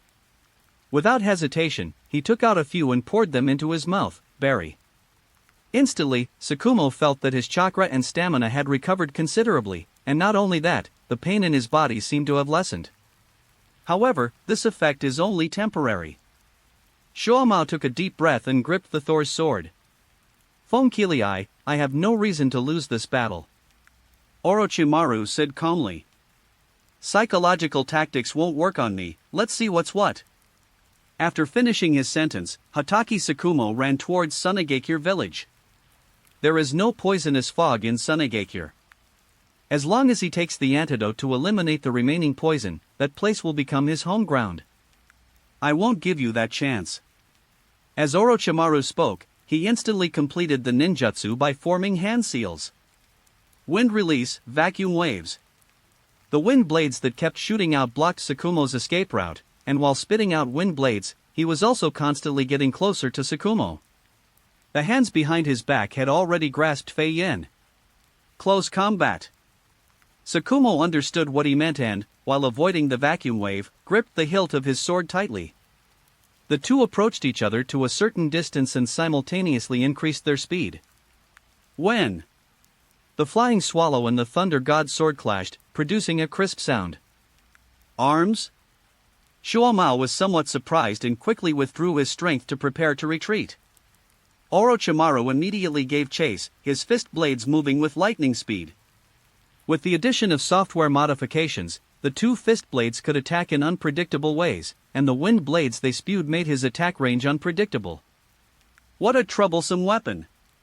Shuomao kept swinging his sword to defend, but Fei Yan's attacks were too fast, and he gradually found it difficult to defend. There was no other way. Chidori flow. The lightning that surged through his body temporarily forced Orochimaru back, and at the same time, a flash of electricity appeared on his sword. Orochimaru immediately retreated. However, it was just a normal swing. Even a normal sword strike is incredibly powerful and fast. If Orochimaru hadn't taken a step back, his hand would probably have been injured. Hatakyuryu's swordsmanship. Orochimaru's expression was grave. The Hatake clan were originally samurai, but unlike some other samurai, after the start of the ninja era, they chose to integrate into the chakra system and gradually created a more mature ninja sword technique. The Hatakyuryu's swordsmanship is not flashy, but fast, accurate and ruthless. However, when combined with lightning chakra, the speed and power of the sword strikes are astonishing, not to mention the paralyzing effect. The relentless sword strikes gave them no chance to catch their breath. What troubled Orochimaru the most was that the occasional hissing sound was extremely deceptive, making it impossible to determine whether it was the Chidori blade or not. Although Fei Yen was strong, she was a few inches shorter than him, and after a series of battles, he gradually fell into a disadvantageous position. Orochimaru, you have lost. Tsukumo spoke while brandishing his sword. Ridiculous. Orochimaru, panting heavily, refused to admit defeat, however. In an instant, the sword light surged. A flash of light, and Orochimaru suffered a new wound. Too fast. Orochimaru was overwhelmed and shocked. But then, Tsukumo's sword slowed down.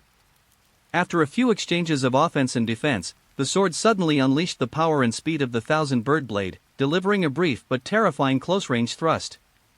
Later, Tsukumo's sword speed became unpredictable, sometimes fast and sometimes slow, but regardless of the speed, its power was terrifying. With the rhythm changing so frequently, Orochimaru couldn't tell whether the next sword strike would be fast or slow. Finally, the sword pierced his throat. Orochimaru has been killed. The killer is Tsukumo Hatake. At the same time, Tsukumo was also unable to move. With his chakra depleted and his hands nearly useless, in reality, those hands would definitely be beyond saving. Then, trembling, he swallowed the antidote. Good luck and prosperity, let's eat chicken tonight. Chapter 123, Ninja Technique, Needle Jizo. Did not expect. Moonlight Night Dance was surprised. As a fellow swordsman, he understood best the predicament Orochimaru would ultimately face. The sword's speed was unpredictable, making it impossible to anticipate and defend against. This is too reckless. Kazami Hatake frowned, dissatisfied with Orochimaru and Tsukumo's performance. Let's end this. Although it was just an illusion game, the situation inside was enough to expose many problems. Others might not be able to see anything, but as an elite jonin, Kazami Hatake understood it at a glance. Yes. Akabane formed a hand seal to dispel the illusion, and everyone regained consciousness. However, this was, after all, a real illusion, and the real senses would cause some mental damage. Therefore, apart from Kazami Hatake, everyone else was more or less mentally exhausted. Damn it, I never expected to be tricked by you. Tsunade glared defiantly at Zixiao. In terms of direct combat strength, Zixiao is definitely no match for her. Who knew that this guy would risk everything to trade one for one? Who can withstand that? I should say, Airport, you're really lame, you actually got defeated by Zixiao. Jiraiya pursed his lips. Zixiao and Shuamao were not too proud of this. This is just a fantasy game. In reality, many tactics cannot be arranged like this. For example, this one-for-one strategy would only be used as a last resort on a real battlefield. As for Shinosuke and his two companions, they were the first three to be eliminated, and at this moment they wished everyone would forget about them, otherwise it would be too embarrassing. You guys are all so energetic. So, how are you feeling? Are you satisfied with yourselves? The cold voice instantly silenced the entire room. Kazami Hatake scanned the surroundings with his eyes, and no one dared to meet his gaze. After all, no one dared to say they were satisfied, not even Tsukumo. Orochimaru, maintain distance in battle. Don't let your opponent find an opportunity to kill you with one blow. Tsunade, use your brain more in the next battle. Jiraiya. Kazami Hatake spoke bluntly and with sharp, incisive words. He gave feedback to almost everyone, including Moonlight Dance, and could offer suggestions that suited the individual for each person he mentioned. Finally, he looked at Tsukumo Hatake. As the winner of this game, he should have been rewarded, but in reality, Kazami Hatake was particularly harsh on him. Fighting in this way is too foolish. Yes, father. Shuamao did not refute, and obediently accepted the criticism. Kazami Hatake looked at him, and after a moment, he drew the short sword from his waist. Look at my sword. After he finished speaking, he slashed at Tsukumo with his knife. The slash was ordinary, without any fancy moves, but it was fast and almost impossible to avoid. Tsukumo drew his short blade to block, but just as his blade was about to block the attack, lightning crackled across its edge. The piercing shriek and dazzling lightning, it was the Chidori blade. ZZ. After a sharp screech, the knife stopped at Tsukumo's neck, and Tsukumo could even feel the pulsating electricity. So fast. Orochimaru said in surprise. No, my speed is not even as good as Tsukumo's performance in the illusion. Kazami Hatake sheathed his weapon and said calmly, the more you draw your sword, the more openings you create. All you need is one fatal blow. Orochimaru was taken aback for a moment, then thought about it carefully and realized that it was indeed true. Kazami Hataki's sword speed wasn't fast, he only changed the speed of his sword with Chidori blade at the moment when his opponent thought he could block it. Page 113. Fast, ruthless, and accurate. He gained a new understanding of these three words. Yes. Shuo Mao understood. His final, seemingly unpredictable attacks, which appeared to suppress Orochimaru's assault, actually put excessive strain on his own hands. In a real battle, he couldn't do that. As expected of the head of the Hataki clan, his understanding of swordsmanship is profound. After listening to Moonlight Night Dance, I felt I gained a great deal of insight. Over the next day, I will teach you how to fight correctly, based on your performance today, especially against the Sand Ninja. Kazami Hataki scanned the room and found that most of the instructors had a plan in mind. He was alone, and he really didn't have any good solutions. After watching the battle, he didn't think Jiraiya was really lacking in talent. On the contrary, he was very impressed with the wisdom and decisiveness that Jiraiya showed in the battle. But his style was too unconventional, and Kazami Hataki couldn't think of a suitable approach for him in the short term. Jiraiya was clever enough to speak up, saying, "As for me, I can go back to Mount Mayaboku. No need, I've thought of some training methods that would suit you. You'll train with me from today to tomorrow." Akabane calmed himself down and then took the initiative to accept the mission. What? Tsunade's eyes widened, clearly disbelieving that such a lazy person would actually take the initiative to stop her from doing the work. Will it interfere with your training? Jiraiya was a little embarrassed. Although Mount Mayaboku was a good place, the Toad's ninjutsu is actually quite limited. He has already mastered all the ones he can, and it's impossible for him to master the ones he doesn't know in a day. Will not. Akabane shook his head, he had no intention of training. Alright, everyone train. After finishing speaking, Kazami Hataki got up and walked out. Except for Jiraiya, everyone else followed him to find a training ground. We can train indoors. Akabane lay down, talking and scribbling randomly. A little while later, he threw the paper to Jiraiya. Jiraiya took it and examined it carefully. The paper depicts a densely packed sphere covered in various bristles. Upon closer inspection, it appears to be a person in the center. What is this? Needle Xidagarba, do you know what a hedgehog is? Akabane replied. Arrested. Jiraiya nodded, then seemed to be deep in thought. In this picture, isn't the ninja being protected just a hedgehog? You have a good amount of hair, this kind of hair-related ninjutsu is more suitable for you. Akabane said, half-jokingly. If someone with hair loss were to practice this technique, they would probably go bald after a while. But I have a lot of hair, and it grows fast, so I don't have this problem at all. That's really a very good technique. Are there any more? Jiraiya asked excitedly. Practice this first. You only have a little over a day, so master it quickly. Needle Jizo is a defensive ninjutsu that will be very useful in the upcoming Chunin exams. If Jiraiya can master it, he will have an extra advantage in the Chunin exams. Can I master this technique right away? Jiraiya was thrilled and immediately took the blueprints to study them. Akabane lay down, feeling perfectly at ease preparing to sleep. Jiraiya then began practicing the Needle Jizo technique, which was his later creation, so it suited his taste perfectly. Upon hearing it, his mind began to wander, and he came up with all sorts of new ideas. He had a complete set of ideas on how to use the Needle Jizo technique, and with the knowledge he learned from Mount Mayaboku, creating this ninjutsu was not difficult. This was the situation Jiraiya imagined, but in reality, the hair is either too stiff to be contained, or too soft to be effective. So much so that after studying it for a long time, his hair grew quite a bit due to the chakra, but his ninjutsu was still in a semi-finished state.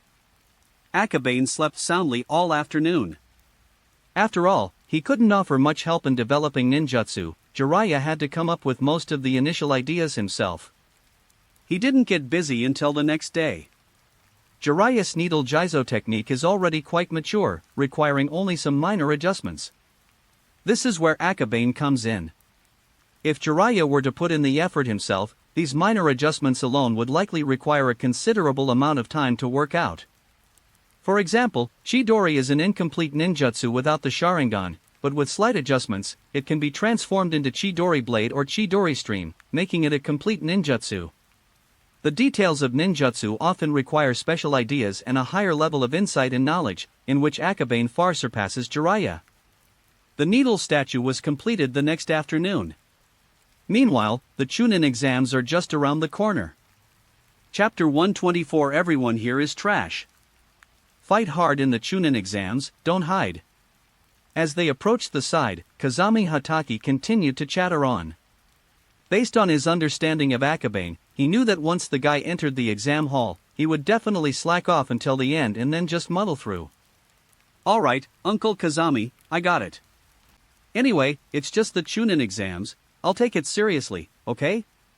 Akabane had a terrible headache and kept trying to get rid of people.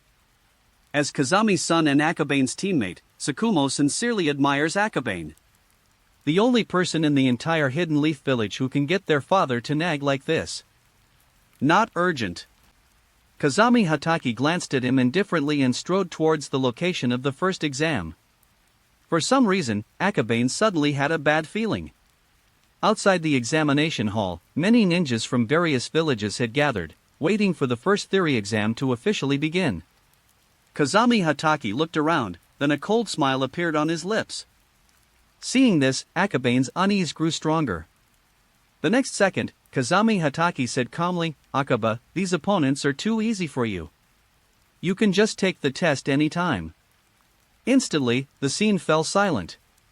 After saying this, Kazami Hatake turned his back to everyone. Really? Akabane covered his face.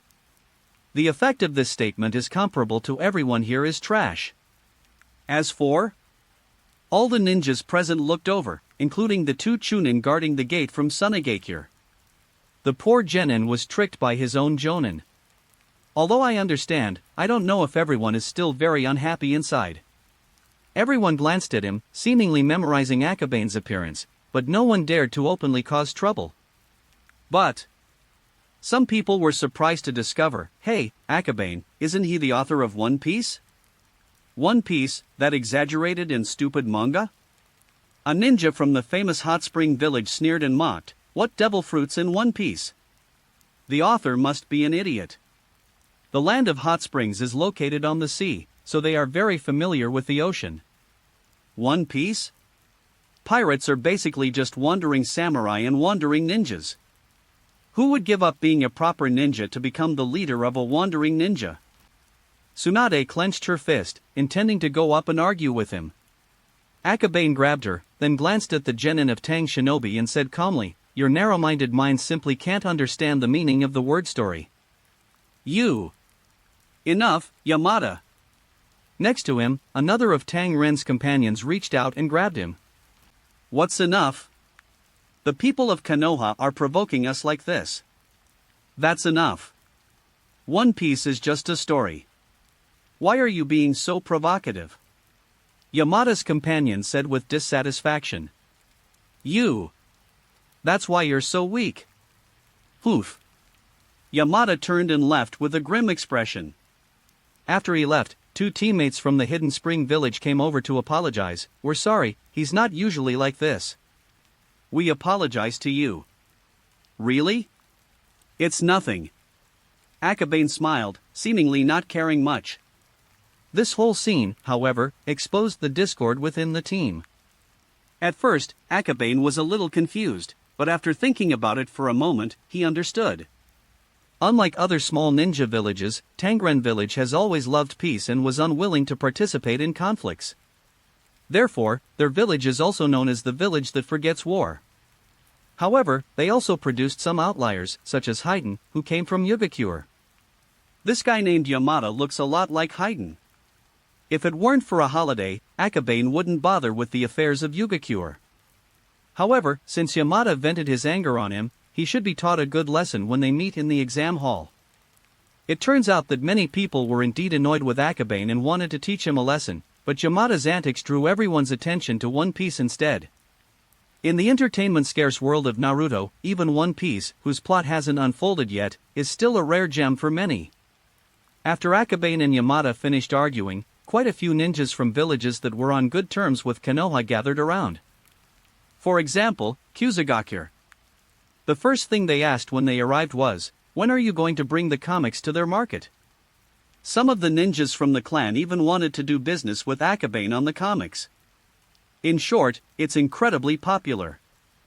Page 114. The onlookers, including Yuhi Shinko, were stunned, their expressions blank. They exchanged glances and whispered, "Lord Kazami probably didn't expect things to turn out like this, did he? Who knows?" Even someone with Orochimaru's personality couldn't help but laugh. Really? Kazami Hatake originally wanted to draw hatred from Akabane, so that Akabane wouldn't be able to slack off and pass the Chunin exams. Unexpectedly, people weren't interested in this approach, and many were fans of Akabane's manga. As a result, some people actually brought business to our door. Who would have guessed that? I was all ready to fight. Zishao put away the bitter knife and sighed with some melancholy. They're all human, yet the differences are enormous. After a long while, Akabane dealt with the situation and sent away those who wanted to establish diplomatic relations and cooperation. What are they all trying to do? Tsunade was both curious and annoyed. She actually wanted to go up and help, but when she thought about the scene, she chickened out with a headache. They want to monopolize the business. Akabane rubbed his ears, they were ringing because of the crowd around him. Comics? Tsunade was stunned for a moment, then shouted angrily, "They're dreaming." Shomao and the others looked in the direction of the sound, their expressions quite strange. Akabane isn't worried at all, but Tsunade is so agitated. What's going on? Let my people worry about business matters, let's leave them alone. Akabane shook his head and said, "Regardless of whether it's a loss or not, as long as the comic is shared, you can earn points, so why not?" Of course. There's always bargaining involved in doing business, but those things are none of his business. He had just given the same reply to the others, telling them to have their families come to Konoha so they could sit down and have a proper talk. Just then, a metallic clanging sound rang out in the distance. The first exam is about to begin. Everyone, please enter the exam room according to your assigned number. The two Chunin at the door stepped aside to let everyone enter the examination room. The examination hall in Sunagakure village is different from the examination hall in Konoha village in the previous anime. Their internal structure is very simple, obviously a temporary construction, and there is no fancy decoration. Akabane looked around, then went to the door to find his number. First row, number 3? He paused for a moment, then glanced around. He then noticed that everyone was sitting far apart, and Orochimaru and Tsukumo were in the most conspicuous positions, so that anyone who wanted to cheat would be caught at a glance. The hidden sand village is up to no good. Akabane muttered to himself for a moment, then couldn't help but sneer inwardly.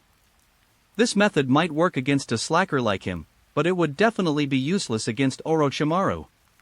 When the illusion opens, won't everyone just copy the answer together? Seats and such are irrelevant. He sat down comfortably in the first row, looking confident. Not long after, a figure walked in from outside the door. It was a middle-aged man who looked rather old, but his eyes were bright and he didn't look like someone to be trifled with. Jonin of Sunagakure. Although he didn't look like the old man, Akabane guessed that he was most likely Ebizo. Chapter 125 Undisguised Cheating. My name is Ebizo, and I am the proctor for the first exam of the Chunin selection exams. The middle-aged man sat down, slowly and deliberately. After waiting a few seconds and observing for a while, a smile appeared on his face, and he said calmly, "Now I will announce the exam rules.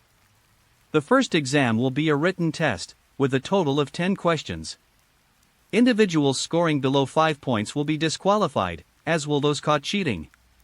Teams with a total score below 18 points will not be able to advance to the next round." Simple and rude. Akabane pondered for a moment. Under these rules, it was probably not a psychological battle like Ibiki's, but a real test. However, if you don't get caught, cheating is allowed under certain conditions. Now hand out the papers. After Ebizo finished speaking, he nodded to the Chunin and signaled them to distribute the scrolls. Before long, everyone in the examination room received an exam paper. After receiving it, Akabane glanced at it briefly. The above question. During the war, you received the following note. Please decipher the hidden information within the intelligence and filter out the useful information. I have no way to throw it in the form shown in the picture. Although it was a written test, the questions were basically designed by practical experts. After all, the war had just ended. Akabane sighed inwardly. This kind of question, which combines theory with practice, is actually much more difficult than a theoretical test that simply requires calculation and memorization. However, after glancing at it, Orochimaru, who was 2 seats away, picked up a pen and immediately began to write. With that, Akabane felt relieved and didn't even bother with intelligence gathering or observing which of the surrounding people were Chunin. With top students around, what's there to be afraid of? He lay down, preparing to take a short rest. Ebizo looked down from above with an air of composure, his eyes seemingly unfocused and not paying attention to what was below, but... Not long after, his voice came from above, seat number 4 in the 3rd row, cheating. What? Number 4 in the 3rd row was a ninja from Takigakure. He looked up at the sky, somewhat bewildered and incredulous. Even if I turn a blind eye, I can still see you turning your head to look around. Ebizo sighed, let's get out of here. With one player eliminated, the remaining 2 teammates instantly felt despair. Although this wasn't the team's fault, losing a partner means both of them need to score above 18 points to advance. On average, each person scored over 9 points. This is terrible. Not only them, but the other candidates in the examination room also felt a sense of unease. This guy didn't seem to pay any attention to the exam room, but his eyesight is so good, he's practically giving us no chance. With one person eliminated, the rest immediately became more disciplined. However, many of these questions are only solvable by Chunin, and most people simply cannot answer them and can only observe their surroundings to cheat. But here is the problem. How wide should the observation range be to avoid being detected? This test examines not only intelligence gathering skills, but also the ninja's ability to gather intelligence covertly. A ninja who doesn't know how to conceal himself will also face certain death on the battlefield. With his keen eyes watching all directions and in coordination with the Chunin below, Ebizo caught more than a dozen cheating examinees. However, he kept an eye on Akabane in the 1st row. He arranged the positions, and Ebizo knew all too well who had what abilities. This kid named Akabane may not seem very capable, but he is actually a bloodline limit awakener of the Kurama clan, and his abilities should not be underestimated. With half the time already gone, Ebizo felt a little strange. Still haven't you started writing? Just as he was wondering, he noticed that Akabane had tucked his hands under the table. Has it started yet? Ebizo focused intently on Akabane. However, Akabane didn't even open his eyes, seemingly just retracting his hand. Something's not right, these guys from Konoha. Ebizo was somewhat surprised, and then he was astonished to find that many people in Konoha, like Akabane, were fast asleep on the table. Including Orochimaru. Coincidence? Too many coincidences are no longer coincidences. Ebizo has been in charge of intelligence work for many years, so he has this kind of experience. He glanced at Akabane, his mind replaying the moment when the other person pulled his hand down, and the others lay down to sleep. It seemed that was the moment it all started. Illusion. Undisguised cheating. He sighed inwardly. However, if such a large-scale group illusion is to be used for cheating, the skill required for illusion magic is even higher. This kid is even more terrifying than the intelligence reports suggest. He's a very dangerous enemy. Thinking of this, Ebizo took a deep breath. To prevent Akabane from advancing to the 3rd round, Sunigakure would have to commit a large number of people, but if a large number of people were replaced, it would be a waste for Sunigakure itself. What's more, this kid's teammates aren't weak either. Upon receiving the intelligence, Ebizo immediately began to devise a plan for the 3rd round of battle. Of course, he did not forget to continue observing and gathering intelligence. This exam forced out the abilities of many people, and this information will give their ninja village an advantage in the upcoming battles. Not long after, the people of Konoha woke up. Ebizo watched silently, and as he expected, the first thing everyone did upon waking up was to pick up a pen and answer questions. They were incredibly lazy in the first half of their career, and now they're working just as hard. He can't see others work, but it's not difficult for him to see Akabane's papers. However, the kid did a few questions, then put his pen down. Ebizo glanced at it. There were exactly 5 questions. Page 115. According to his rules, everyone must get more than 5 points to pass, and those who get less than 5 points will be disqualified. That is to say, this kid is absolutely certain he's right. Ebizo's expression was not good. He glanced around and finally fixed his gaze on Orochimaru. Of the 9 people, only Orochimaru remained unmoved. The answer comes from him. So it's not surprising that Ebizo has this ability. The third Hokage had a nickname, Professor Ninja. As the third Hokage's disciple and a renowned genius in Konoha, it's not unexpected that he would have such abilities. Ultimately, it was the young man from the Kurama clan who was truly formidable. Seeing Akabane lie down to sleep again, Ebizo felt angry, but there was nothing he could do. After all, judging from the accuracy rate of Orochimaru's test papers, these people could probably get high scores or even full marks. Even though Akabane only scored 5 points, his 2 teammates scored at least 8 points or more. With a total score of over 20 points, he has basically secured his qualification for the next round. This group of people from Konoha is truly remarkable. Ebizo sighed inwardly, feeling a mix of gratitude and relief.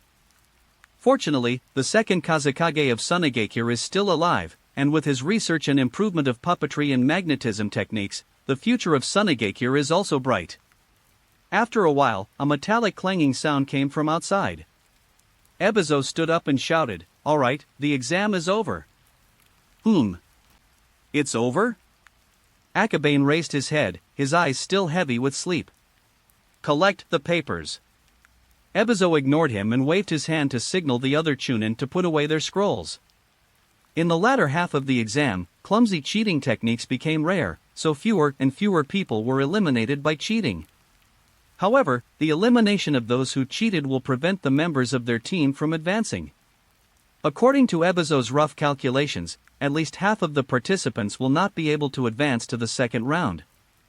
If you factor in the scores, even more people will be unable to advance. That number is about right. Chapter 126, The Flower of Sunigakure. The first game was quite easy. Jiraiya stood up, looking relaxed and at ease. Simple? If it weren't for the prohibition against private fights, that one sentence alone would have been enough for them to tear Jiraiya to shreds. "Jiraiya, stop embarrassing yourself and go outside to assemble." Tsunade glared at him. "Okay, here you go." Jiraiya swaggered around smugly and ran outside. Akabane glanced back and saw that most people had already left before he slowly got up and followed the crowd out. Outside, Shuomao and Zishao were already waiting at the door. As soon as they saw him come out, the two of them grabbed one arm each and dragged him out from the back of the crowd. "What are you doing?" Akabane was completely bewildered and had no idea what they were trying to do. "You only answered 5 questions?" "Yeah, writing a second draft doesn't give you extra points." Akabane answered naturally. The Chunin exams are conducted in stages, but the scores from the previous round do not carry over to the second round. If you're confident you've answered all the questions correctly, answering even one more would be a waste. Forget it, let's wait for the results. Hearing such a straightforward answer, Tsukumo was momentarily speechless. There's no point in saying anything more now that things have come to this. The three gathered and headed to meet up with the others. Unlike the others who were filled with worry and anxiety, the 3 teams from Konoha were all relaxed. Orochimaru never made a mistake on a test when he was in school. He was undoubtedly the best in terms of theoretical knowledge, and no one in his grade dared to say he was second. Moreover, the answer was the result of everyone discussing it together in the illusion.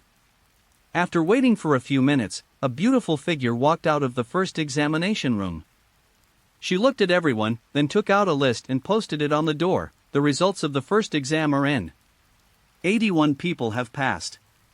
Also, I am Chio, the chief examiner for the second exam. Those on the list, please come with me to the second exam room. The female ninja said calmly. Akabane was somewhat surprised. Was she Chio? I've heard of her, she's a very famous female ninja. Tsunade said excitedly. The environment in the Land of Wind is harsh, but the sandstorms did not leave deep marks on her face, and she still looks young and beautiful. However, when Chio is mentioned, Akabane always thinks of her as an old woman who likes to play dead. Perhaps she heard it, because Chio looked over here. Upon realizing that it was a girl who spoke, she smiled slightly at Tsunade before turning and walking away. That's great. I want to become a ninja like her someday. No, I want to surpass her and become the first female Hokage. Tsunade clenched her fist and said with conviction. Seeing this, Akabane didn't know how to react. Looking at the present, who could have imagined that the two would become bitter rivals? Destiny. I just checked, and we've all advanced. Zishao ran back and happily shared the precious news with everyone. It's so simple, isn't it normal to pass all of them? Jiraiya looked at him with disdain. The others smiled, clearly not caring. They all cheated in the illusion, so passing the game was perfectly normal. Zishao felt embarrassed and glared fiercely at Chiyu. If this guy hadn't only answered 5 questions, would he have been so worried about squeezing in? Ahem. Let's go to the second exam room first, so we can get there sooner and rest sooner. Akabane forcefully broke the awkward silence, stiffly changing the subject. Let's go. Orochimaru calmly walked ahead and led the way without saying anything more. The group followed Chio from inside the village to the outside. After traveling a long distance, the group arrived at a valley. Through the valley, they could see an endless desert. The entrance to the valley was surrounded by iron fences and guarded by ninjas, clearly indicating that it was a major transportation route. Something doesn't look right. Shuamao frowned as he spoke. This used to be a battlefield. When the hidden stone village invaded, many ninjas were poisoned and died in this desert. Orochimaru said in a low voice. You know this as well?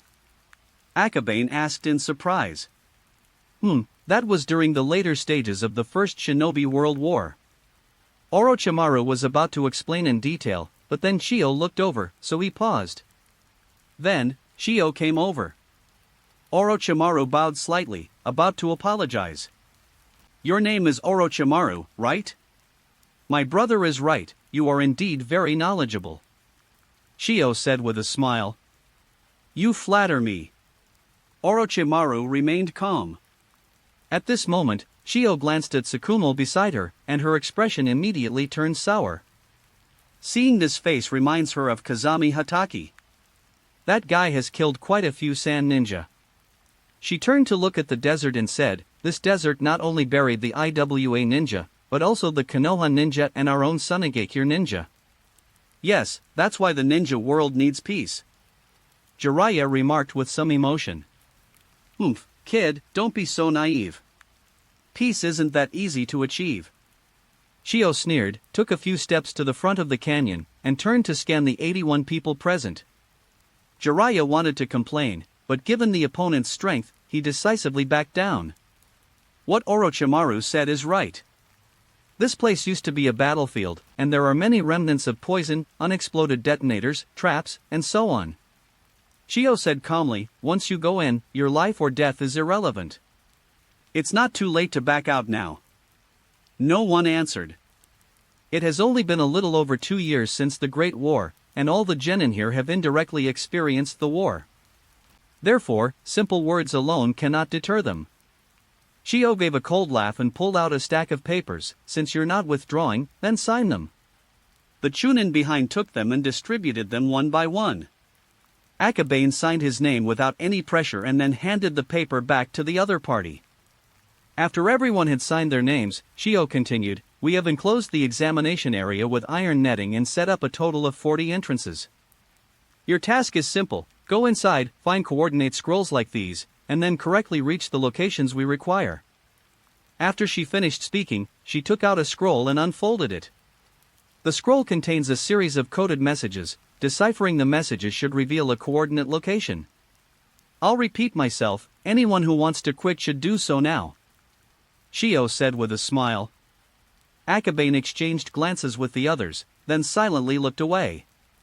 You're all so stupid you're not afraid of death. So, all the proctors, have them draw lots in groups, then go to the corresponding entrance. They'll be allowed to enter after 30 minutes. Shio's tone was indifferent.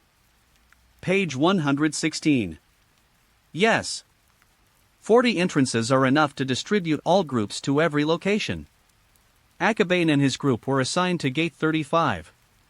This exam is still about intelligence gathering, and I have a feeling that the scroll might be fake. She didn't say I couldn't take it. On the way, Zixiao and Shuamao spoke in hushed tones. Akabane sat on the ground, glanced at them, and then said, "When we go in later, you two will search in pairs." "What about you?" Shuamao frowned slightly. "I'll go steal from others and look at a few more sets of scrolls," Akabane said. The coordinates on the scrolls are sometimes real and sometimes fake, but Sunagakure wasn't so depraved as to have an equal number of fake and real coordinates. The one that appears most frequently after comparison is definitely the real coordinate scroll. Of course.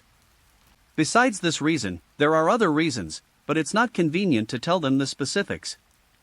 I don't object if you want to be alone, but you must be careful. Zixiao had no doubts, on the contrary, she was very worried. If we fail, we can try again, but if something goes wrong, we'll lose everything. Don't you trust my abilities? Chapter 127 Cooperation, Smuggling. As teammates, Zixiao and Shuamao have great faith in Akabane's abilities. But being alone in the desert is far too dangerous. However, the advantage of the Kurama clan's Genjutsu ninjas lies in their unpredictable and irresistible abilities. As long as there is no direct confrontation, Akabane is almost invincible in the fish pond, and besides, he is not really alone on this trip. Orochimaru and his group are at exit 18. That should be the location. After separating from the group, Akabane determined his location and headed towards Orochimaru's group. Halfway there, he used a transformation spell to change his appearance. There's a team ahead. Yamada, don't be like this. We're just going through the motions anyway. What's all this talk? You're all too cowardly. You don't even have the courage to compete for a spot. I'm going solo. Don't follow me anymore. A commotion arose, clearly indicating that Yamada had gotten into an argument with his teammates. Yamada! Forget it, let him be. Yamada's teammates seemed quite helpless. In terms of combat strength, Tang Shinobu really didn't have any advantage. They knew very well that they were a small ninja village. According to their plan, they would hide somewhere peacefully until the end, and finally go home to live their own lives. However, there are always some people in the village who can't stand being alone, and Yamada is one of them. Upon seeing this, Akabane disregarded his plans to reunite with Orochimaru and instead caught up with Yamada, secretly following behind. He found Yamada very interesting and kept deliberately picking fights to break away from the group. There must be some secret behind this situation. Akabane quietly followed, and with his skill in concealing his presence, Yamada had no chance of noticing him. After walking for a long time, there was no one around. Standing on the sand dune, Yamada closed his eyes and muttered to himself, "I've had enough of this stupid and rotten village, letting an ordinary person act as my shadow." He stood there, a crazy and sinister smile on his face. Something's not right. There seems to be a sand ninja lying in ambush over there, let's take another look. Akabane hid behind a sandstone cliff in the distance, observing Yamada's every move. The sand ninjas certainly have a better understanding of the desert terrain. The man buried himself in the sand, leaving only his hands exposed. As he manipulated his fingers, a puppet quietly approached Yamada. They drew closer, controlled by the sand ninja's fingers. Whoosh! With a bang, the puppet spat out a poisoned arrow, which instantly pierced Yamada's chest. Although it didn't hit the heart, it was enough to cause serious injury. The sand ninja leaped up from the sand dune and flung a shuriken far away. However, the next second, Yamada turned around and caught the shuriken with his bare hands. What? The sand village ninja were stunned. Wasn't this guy afraid of pain? He hesitated for a moment, then immediately tried to retreat, but it was too late. Yamada pushed off with his leg and quickly leaped in front of him. One punch. Cough. With a painful cough, the sand shinobi struggled to run away, but Yamada stabbed him in the leg with a kunai. Ha ha ha, dedicate yourself to the evil god. Yamada laughed wildly, pounding kunai one after another. He didn't kill them directly, but first crippled the sand ninja's limbs and tortured them bit by bit. While torturing him, he laughed wildly and shouted, "Evil god! It's a cult!" Akabane was shocked, so there were already cults around at this time. Upon closer inspection, he discovered that Yamada's wounds were healing rapidly, and his body was covered with strange incantations. What is the underlying principle of this evil power? Akabane didn't quite understand. Haydn in his previous life could not die even if he was torn to pieces. This guy doesn't look that strong, but judging from how he crippled a sand ninja with one punch, his punching power is probably astonishing. Forget it, let's capture him first. Akabane took out his drawing board and began to work. Ordinary genjutsu is probably useless against this kind of abnormal ninja. He immediately used the abilities of the Kurama clan. Chakra is infused, and ink automatically emerges from the chakra pen. As the scene unfolds, the illusion is activated. Ha! What's going on? The moment he was trapped in the illusion, Yamada immediately sensed something was wrong. It wasn't that he was so strong that he could immediately sense the illusion, but rather that he suddenly couldn't feel the continuous power of the evil god anymore. My mental strength hasn't been significantly enhanced. Akabane sensed that Yamada was powerless to resist the spell, and roughly understood Yamada's situation. With the help of the evil god, he gained a significant physical enhancement. This kind of physical enhancement is probably vastly different from Haydn's immortality. However, he did not kill him. Orochimaru would likely be very interested in such excellent experimental equipment. He pondered for a moment, and thus maintained the illusion. Since the opponent's mental strength is not high and the consumption is minimal, maintaining it is not difficult. Not long after, Orochimaru arrived at the scene from another direction. He didn't know Akabane was there, he only came because he smelled the strong stench of blood. What he found was a sand ninja who had been brutally murdered and a ninja lying unconscious on the ground. This ninja. What's that ninja named Yamada from the Hot Springs clan? He's wearing something. Orochimaru was puzzled. He moved closer and found that Yamada's chakra was still circulating. This condition is clearly not a coma. Are you there? He looked around and tentatively called out. Not me. Akabane emerged from his hiding place and couldn't resist being a little mischievous. Orochimaru glanced at him, not quite understanding the meaning of the answer. He didn't dwell on it, but instead squatted down to examine Yamada. After studying it for a long time, he said suspiciously, "This guy is a bit strange. There is a kind of chakra in his body that does not belong to him. If we remove this chakra, his strength will probably be several times weaker. Yes, he must be performing some kind of ritual." Akabane recounted what he had seen, and Orochimaru's eyes lit up as he listened. He circled around Yamada, poking him with a kunai every now and then. At first, Yamada's body would recover quickly after being stabbed. But later, his recovery speed slowed down. At the same time, the incantations on Yamada's body and the chakra within him were rapidly weakening. It seems to be related to his chakra. Orochimaru said excitedly. I think we should move to another spot first, there's another body here. Akabane was participating in Orochimaru's experiments for the first time and was not quite used to the mad scientist's state. Please release him first, I want to take another look. Orochimaru said. So cruel? After hearing this, Akabane couldn't help but feel sorry for Yamada. This guy was really unlucky to fall into Orochimaru's hands. His chakra doesn't belong to himself. According to your description, it may have come from a strange torture ritual. However, after repeated injuries, this chakra is almost exhausted, so I want to know what it is. Orochimaru explained excitedly. For Akabane, this was not a difficult task. Since this guy didn't have any mental amplification, he was easy to deal with. Page 117. Besides, he was also very curious. If Haiden relied on chakra to sustain himself, he would have died hundreds of times over by now. Therefore, Yamada's situation is clearly different from Haiden's. The two then quietly left, and the illusion surrounding Yamada was dispelled. Yamada woke up and remained stunned for a long time.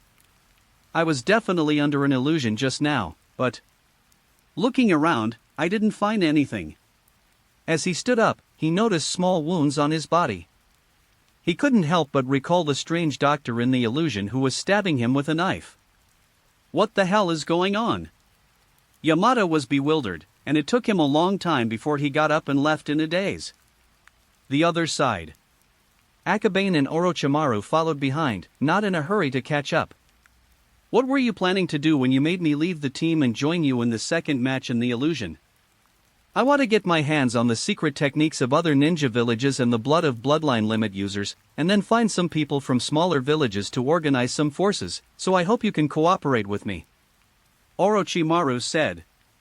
Cooperate? Yes, I know you want to promote the comics. Once I've built up some influence outside, I'll help you with smuggling and promotion. Orochimaru is very intelligent and perceptive. Akabane thought about it. This wasn't difficult for him. Pleasant to work with. Chapter 128, Dead? What a pity. Yamada is a follower of heretical religions, but that doesn't mean he's stupid. Everything that happened after he was under the illusion spell indicates that someone has just discovered the whole story of his murders. Knowing he was outmatched, he chose to flee for his life. However, Orochimaru had considered this very thoroughly. Behind Yamada, a snake was constantly tracking him, ensuring that his location coordinates were not lost. While following him, Akabane casually asked, after conducting so many experiments, "Did you discover anything special?" "It looks like implanted foreign chakra, but we'll have to observe it further," Orochimaru said in a low voice. Different types of chakra? Chakra alone cannot achieve immortality. It seems that even cults have a long way to go. Akabane thought secretly in his heart. What are you thinking? Orochimaru's mind was racing with thoughts, yet he was still able to multitask, keeping an eye on Akabane's expression. Such power inevitably comes at a price. If cults could solve the side effects, cult members would have been everywhere long ago. Akabane answered casually. At this moment, he smelled blood again, and after taking a few more steps, he saw a patch of blood-red sand dunes. At the top of the sand dune, 3 corpses were clearly visible. This will cause a lot of trouble. If you want to protect your experimental materials, you'd better stop now. Akabane frowned. Unfortunately, these 3 were also from Sunagakure. Looks like it. Orochimaru crouched down. The 3 men's bodies were riddled with holes, just like the previous one. Clearly, they too died from the ritual. Whether it's dying in a trap or in a normal fight, Sunagakure can only accept their fate and won't intervene, but this tragic situation undoubtedly indicates that some abnormal characters have infiltrated the examination hall. He might not necessarily kill Yamada, but he will definitely keep a closer eye on him. At that point, it would seem suspicious for Orochimaru to continue tracking him. It's time to close the net. The 2 quickened their pace and hurried along the road to keep up the chase. The desert climate is unpredictable, and the trail of blood was soon buried by the sandstorm, making it impossible to trace. However, with the summoning beast as a location, it didn't take long for Akabane and Orochimaru to find Yamada. Run! This guy's a madman, a monster. Help! Someone help us! Kill him together, or none of us will escape. Screams and cries for help. From afar, Akabane and Orochimaru heard the piercing screams. As they got closer, they witnessed an astonishing scene. Yamada was covered in black runes and was being attacked by 7 or 8 people, yet he remained fearless, launching a frenzied barrage of punches. A massive multi-person sex scene, who can handle that? 7 against 1, yet they were still completely dominated and beaten. Believing in evil gods grants eternal life. Akabane was startled. This evil god's power is quite strong. Yamada looks like he's had sex 7 times in one night, but his fighting strength remains formidable. He can't control this ability. Hurry and save them, or they'll all die. Orochimaru noticed Yamada's condition. He couldn't withstand this level of injury, and at the same time, he couldn't freely control his recovery ability. Even if they win, Yamada won't survive in the end. However, Orochimaru Yamada was no match for him, so Akabane had to step in. It's said to be a blessing from an evil god, but it feels more like a curse. Akabane stood up. These are the ninja from the Grass Village and the Waterfall Village. There are 3 teams in total, but 2 of them are already lying on the ground, lifeless. It's time to make a move, otherwise we'll all die and it will all be for nothing. Are you calling for help? He changed his appearance and crossed the sand dunes to reach the edge of the battle. At this moment, Yamada had already lost his mind, and upon seeing Akabane appear, he immediately roared at him. Help us! Help us! Exhausted from the prolonged battle, and with their opponents seemingly unafraid of injury or death, they became hesitant. Of course. These people aren't good at fighting, but they're masters of scheming. If Akabane goes down and fights Yamada to a draw, then they can kill Akabane and reap the rewards of the battle. That would undoubtedly be the perfect outcome. Akabane smiled kindly, squatted down and said, I can help you, and I can help him. It depends on who offers the higher price. Yamada didn't answer, but roared and unleashed another flurry of punches. Puff. The person who was in the front was beaten to death by a flurry of punches and fell to the ground, unable to get up. For the sake of the evil god. After the frenzied shouts, his strength and speed were greatly enhanced. We'll give you anything you want, please save us. The people below were panicking. If they didn't rescue the people soon, they would all be killed. They didn't care about the benefits or the exam anymore. Nothing is more important than survival. Very good. Akabane stood up. He had already completed the illusion while he was squatting on the ground. He stood up, released his power, and simultaneously disappeared using earth magic. The next second, he appeared below Yamada.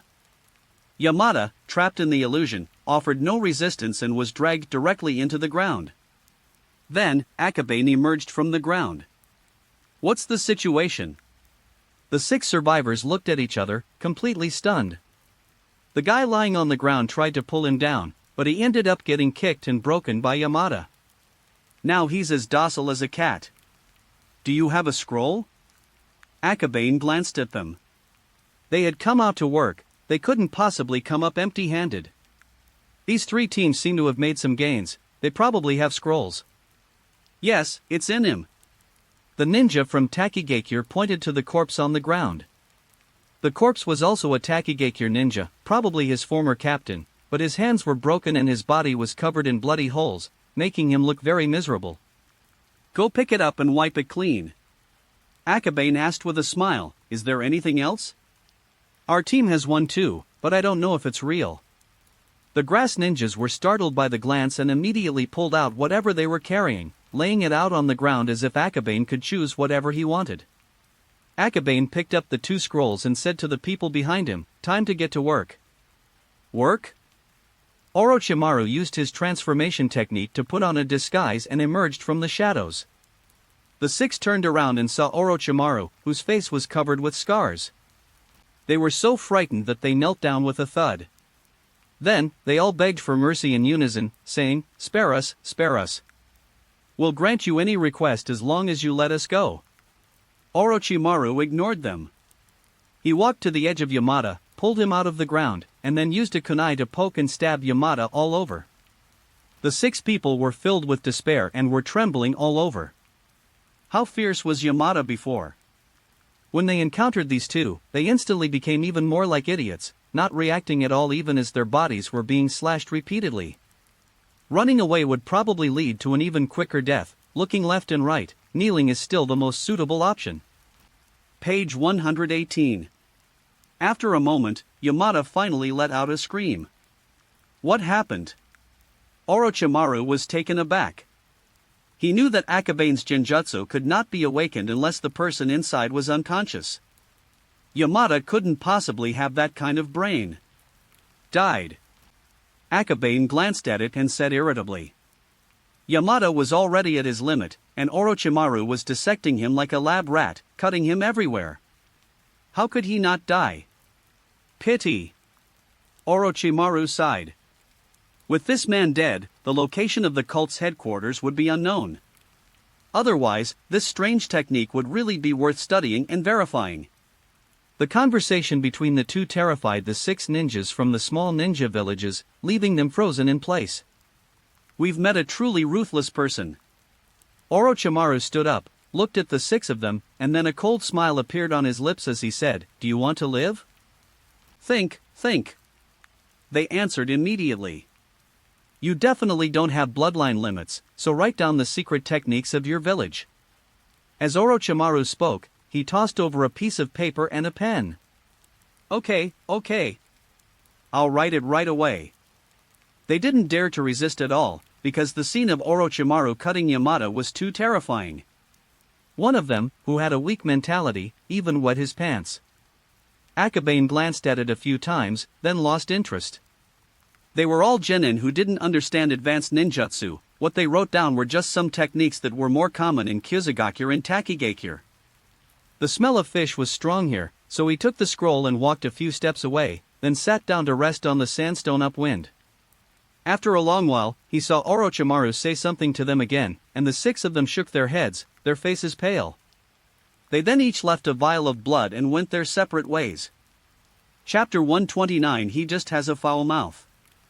I told them that Yamada's body was my experiment, and that as long as there was blood, I could curse them and drive them insane.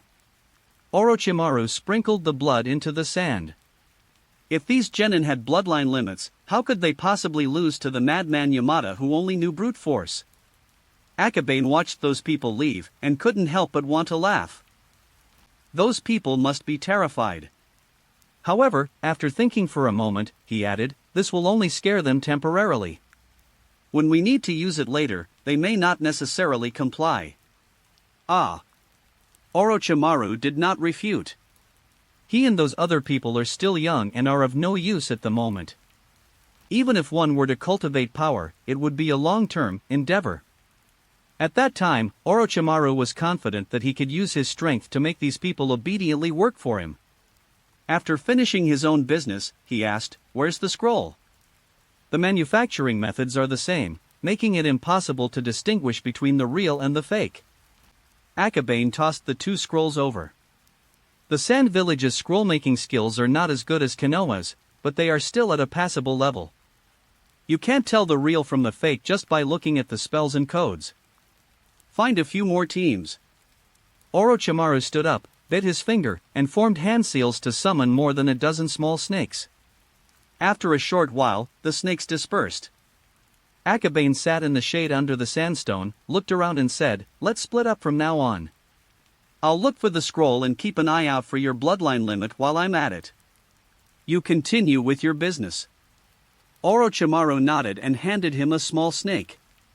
This is his snake clone. If there's a clue or danger, wake it up and I'll know immediately. Don't worry, I'll be fine even if you're in danger. Akabane waved his hand, but still took the sleeping snake. He glanced at it, then looked up and asked, "If I hold it in my arms, won't it suddenly wake up and bite me?" Orochimaru paused for a moment, then silently turned and walked in the direction where the summoned beasts had found the person. He had clearly never heard the story of the farmer and the snake. Akabane shrugged, carrying the drowsy snake, and headed in another direction. The main task of the second exam was to find the location in the scroll, but the scrolls were either real or fake, and it was difficult to tell them apart from their appearance. Therefore, to distinguish between genuine and fake, one can only collect and compare more information. Therefore, the second exam inherently encouraged teams to fight and even kill each other. There are no fixed roads in the desert, so Akabane wandered aimlessly while carefully sensing the chakra fluctuations around him. Not long after, he saw a body that was about to be buried by the sandstorm.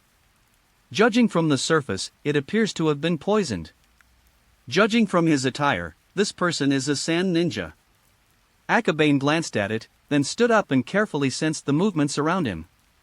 His powerful mental strength gave him a better sense of perception than that of ordinary ninjas, and he soon noticed some subtle movements. Following the sound, the noise soon grew louder and louder. Tell us the whereabouts of the scroll and Yamada, or you will not survive. What scroll? We don't have any. We've been looking for Yamada for a long time. He left the team and didn't come with us. Those two soup ninjas?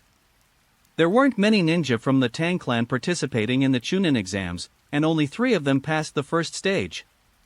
He still had a rather favorable impression of those 2 people. After thinking for a moment, he cancelled the transformation spell and then took out his tools. With a few strokes of ink, a drawing was completed in no time. The picture depicts the scene of the grand funeral at I Love Rosa Falls. As chakra depletes, the illusion takes effect simultaneously. 2 sand ninjas in front were controlling puppets when they suddenly sensed something strange around them. Then they saw yellow sand surging towards them like a waterfall. What's the situation? Both of them were only genin, and although they had the strength of elite genin, they had never seen such ninjutsu before. One of them ran away frantically, while the other hesitated for a moment before shouting, "This is an illusion." Quickly used the method to dispel the illusion. Then, he stabbed himself in the hand. However, the kunai pierced his hand, and a sharp pain shot through his hand. He thought he had escaped the illusion, but when he looked up, he vaguely saw the yellow sand sweeping in from all directions. The next second, a deafening roar engulfed everything. In reality, the 2 ninjas only saw the puppet they had been controlling suddenly freeze, then collapse and become immobile. A moment later, a heart-wrenching scream came from outside the cave. The 2 walked out shakily and saw 2 corpses that had been compressed beyond recognition. This. They were only teenagers, and they were terrified when they saw this. Akabane walked out from behind. The 2 stood there for a while, then recognized that Akabane was the Konoha ninja who had been provoked by Yamada earlier. They both collapsed to the ground. I'm going to kill you all. I already did it. Look around and see if you can find any scrolls or anything like that. Akabane walked over. His genjutsu only worked on the person, so the kunai and headbands on the 2 sand ninjas were still intact. Oh, okay. The 2 thugs immediately crawled to the body and began frantically searching for something. They were still terrified, their hands trembling as they turned the body inside out. Before long, 2 scrolls, several shurikens, and pills were laid out in a row. Then they took out another one from their own bodies, making a total of 3 scrolls. Akabane didn't stand on ceremony, took the scroll and pills, and then asked, "What's the situation with Yamada from your team? Are you also looking for Yamada?" They paused for a moment, then said, "Yamada just has a foul mouth, don't take it to heart, he really is." Akabane knew they had misunderstood, so he waved his hand and said, "No, I meant to ask, did you know that he worshipped an evil god?" Evil god? The 2 looked at each other, completely bewildered. Clearly, they were unaware of this. Didn't you notice anything unusual while you were in the land of hot water? Akabane felt increasingly strange. Aren't these people teammates? As teammates, how could they not even notice such an obvious sign as the evil god's ritual? Yamada may be impatient and belligerent, but isn't it a bit much for him to worship an evil god? One of them was deathly pale.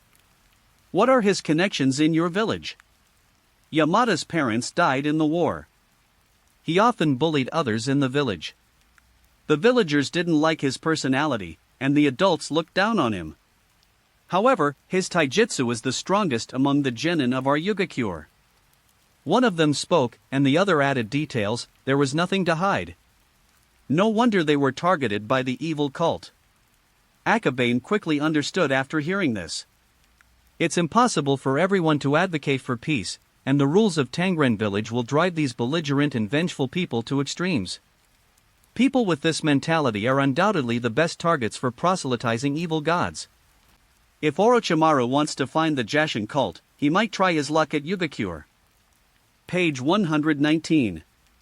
Your teammates killed many people. I advise you to give up the exam and go find the Sand Ninja to explain things. Akabane offered a word of advice, then got up and left. I just compared them. There are a total of 5 scrolls. 2 of them point to the same place, while the codes on the remaining scrolls all point to different locations. Tsukumo and the others must have gotten some as well. Let's combine them and see what happens. He put away the scroll, preparing to hunt and then meet up with Shuomao and the others. As for the 2 ninjas, he had said everything he needed to say, and what they did next was their own business and none of his concern. Chapter 130 Exam? Perfect timing for a nap. Akaba didn't say when he'd be back. How are we supposed to contact him? Zixiao and Shuomo hid under the rocks. 3 scrolls were laid out in a row in front of them. Each of these scrolls is different, making it impossible to know where to begin. Just wait, he'll definitely contact us. Shuomao said calmly. He understands Chiyu better than Zixiao. No matter what Chiyu does when he goes out, he will definitely keep his promise. Zixiao remained silent for a moment, then nodded without a sound. In fact, they all knew that Akabane's departure from the team couldn't be based on a superficial reason. How could someone so lazy want to go out for a stroll alone for no reason? The only explanation is that he can't talk about his affairs.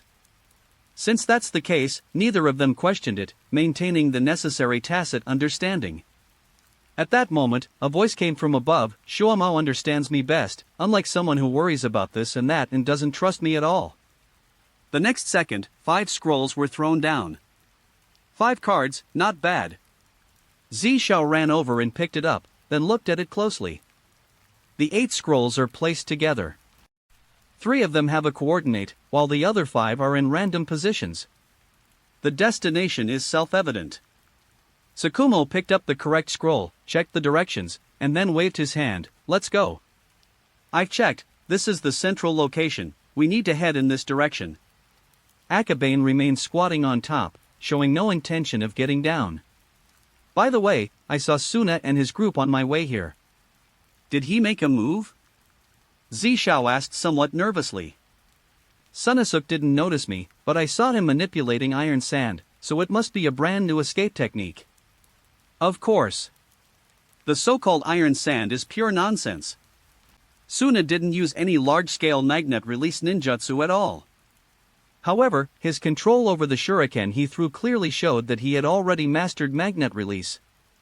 Tsukumo pondered for a moment, then said solemnly, I've heard that the One-Tail's ability is to manipulate sand.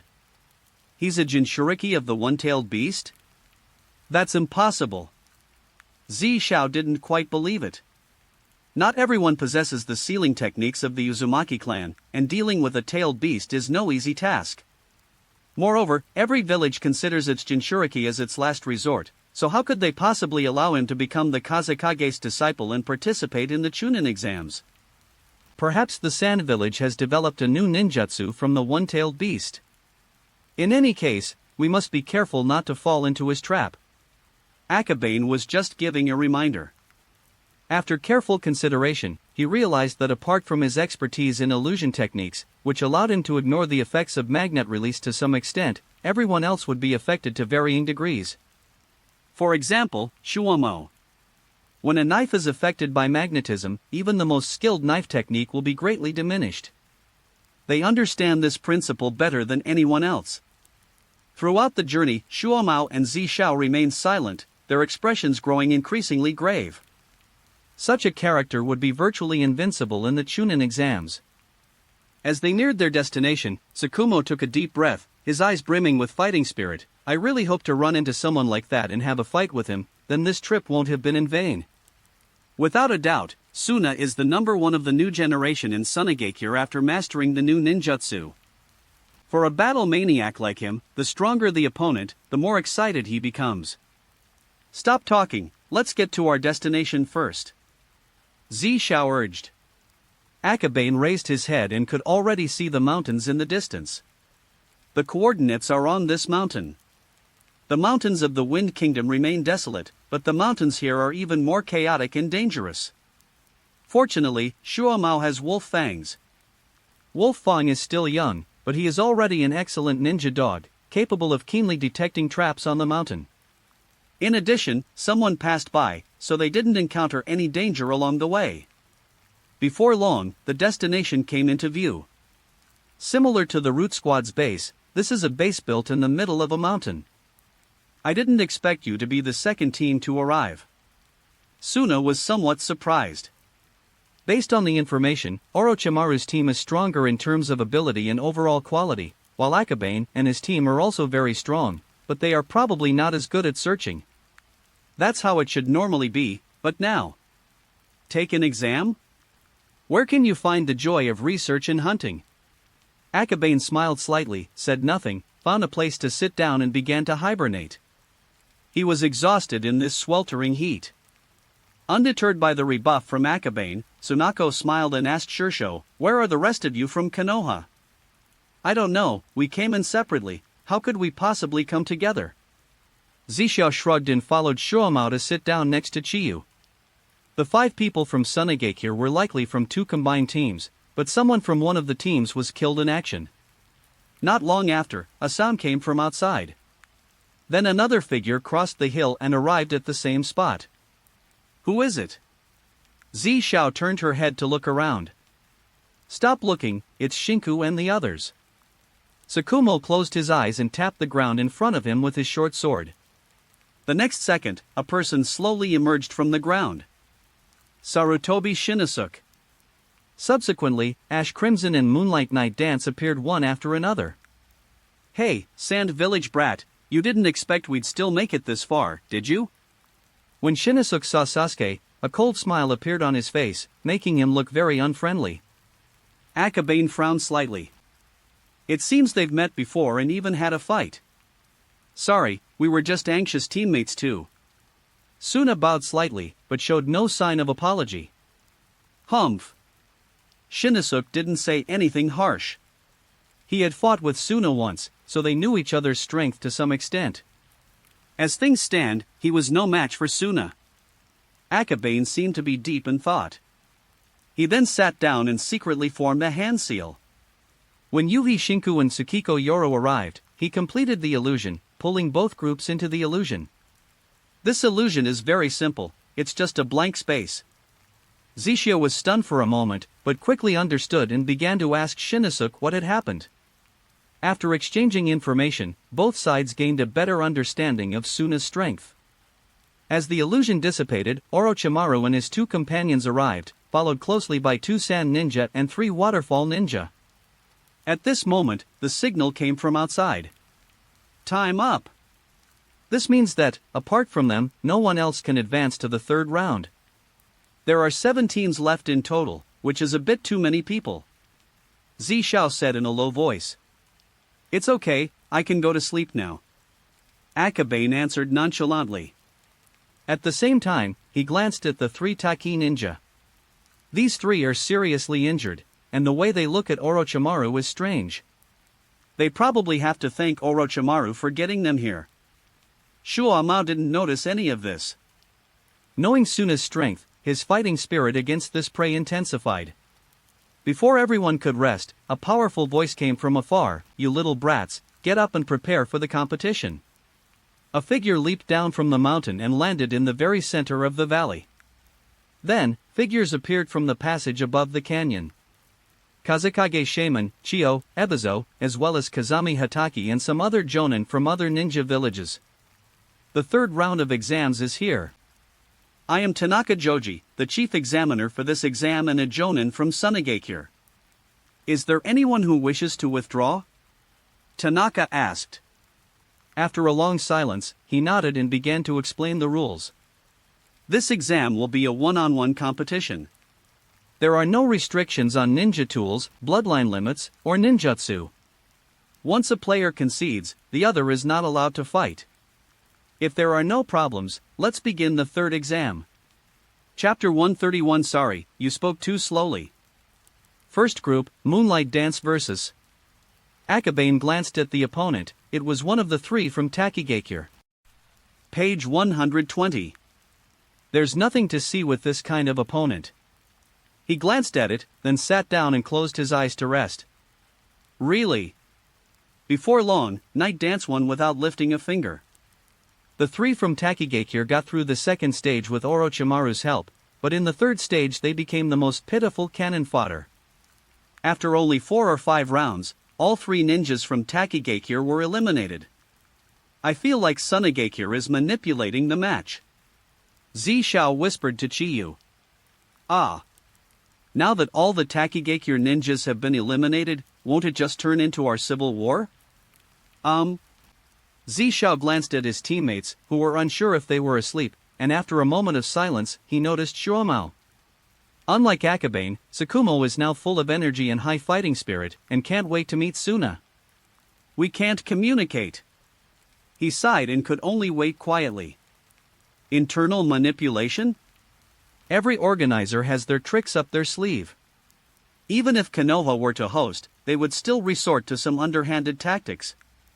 However, Zishao is still young, so it's normal for her to care about these things. Akabane leaned against the rock and quickly fell asleep.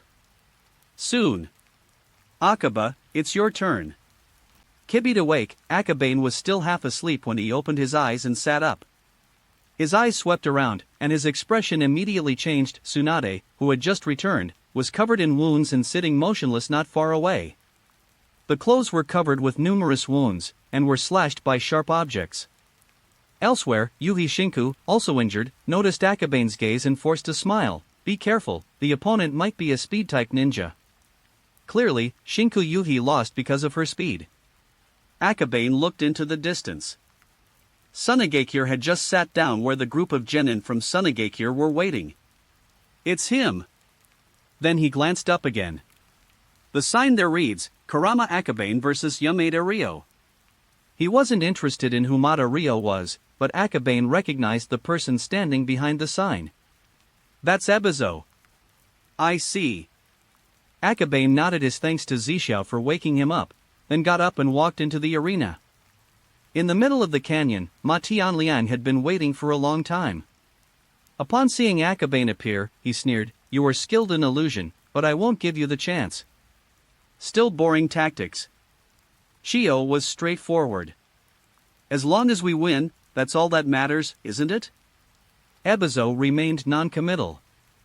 According to his calculations, although Akabane's genjutsu is strong, as long as a ninja skilled in speed interferes with the opponent's casting of the technique, and then uses escape techniques, they will surely be able to defeat Akabane. This has already been confirmed by Yuhi Shinku, and Yamada Ryo is the fastest genin in Sunagakure. Tanaka Joji, who was in charge of the event, glanced upwards and began the countdown. I will end the battle as quickly as possible. Tianliang continued, You won't have a chance. Akabane ignored him and didn't even take out his paintbrush and drawing board. The instant he shouted 1, Tianliang accelerated and rushed towards him. However, the moment he approached, Akabane swiftly formed hand seals. His hand seals were incredibly fast. He completed the release of the Naraku no Jutsu in the blink of an eye. Tianliang, who was standing in front of Akabane, paused for a moment. The next second, without hesitation, Akabane slid the kunai from his sleeve and threw it backward in an instant. At the same time, Mata Ryo dispelled the Naraku sense technique. We recognize. Ebizo sensed something was wrong. He was about to admit defeat when, at that moment, Ma Tianliang let out a scream. The illusion can be dispelled at any time. To ensure victory, I have no choice but to do this. Also, you spoke too slowly. Akabane bowed apologetically. Then, he turned around and left the field. Shio instantly appeared beside Yumataro, but with no heart-piercing technique and no medical ninjutsu available, medicine alone was not enough to save him. She shook her head helplessly and fed Ma Tianliang a pill. This drug is poison. It can instantly render someone unconscious and put them into a coma. This is the only thing she can do. A promising speed-type ninja was killed just like that. I'm sorry, Akabane comes from the Kurama clan and is physically weak. He only has this one chance. Kazami Hatake gave a casual explanation. Whether others believe it or not, he himself believes it. Shaman's heart was bleeding, but he could only force a smile. I understand. I survived the Kurama clan. Besides, since Yamada Ryo voluntarily signed the consent form, the responsibility for his death has nothing to do with Akabane. Akabane walked down and his eyes met Suna's. The two glanced at each other, then moved away. The signing of a peace pact and the formation of an alliance between the two countries do not necessarily mean that there is true peace. The Chunin exams are another battlefield. Not bad. Tsunade forced a smile, leaned back against the wall, and shifted to a slightly more comfortable position. I'm just a minor character, but I'm the main character in the comic. Akabane said half-jokingly. The Sand Village wanted to defeat them in a targeted manner, so he let them know that he was not someone to be trifled with. Tanaka Joji remained silent for a moment. Then, he looked around and said, let's move on to the next match, Mitarashi Shirsho vs Yuzaki. Watch me this time. Zishao sneered and got up to walk downstairs. Soon after, the battle began. The people of Konoha were all relieved when they saw this. Everyone knows Zishao's strength very well. He is definitely not the most outstanding, but he is good at everything and usually doesn't reveal all his tricks. For this reason, Sunagakure seems to have misjudged him. His opponent's strength was simply insufficient to defeat Zishao. However, Zishao had other plans and deliberately suppressed her strength to fight back and forth with her opponent. In the end, he struggled to severely damage his opponent with a powerful fireball. Although he survived the severe injuries, with current medical standards, disfigurement is almost inevitable. So cruel. Sha Jia clenched his fist. Shaman remained silent for a moment. Konoha was retaliating.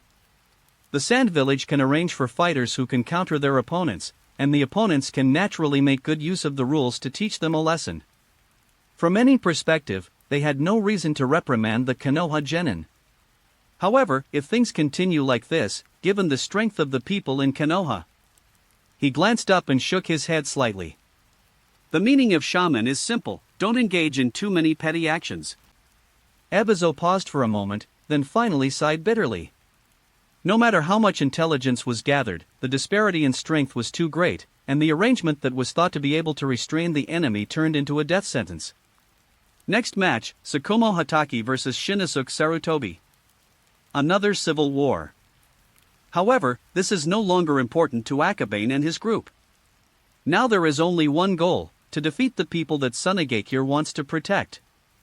Whom should Sunagakure protect? Without a doubt, it's Sunasuke, who knows magnet release. The battle between Tsukumo and Shinosuke was intense.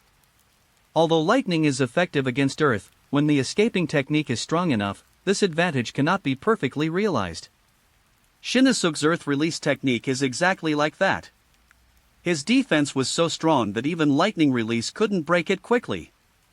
However, even the strongest defense has its weaknesses, and unfortunately, Tsukumo was the best at finding those weaknesses. In the end, Shinosuke was defeated. Chapter 132 Coach, I want to draw comics. The battle is in full swing. Shaman's expression grew increasingly grim. In just the first round, Sunagakure had lost one person and seriously injured another. If things continue like this in the second round, the genin of Sunagakure will likely be wiped out.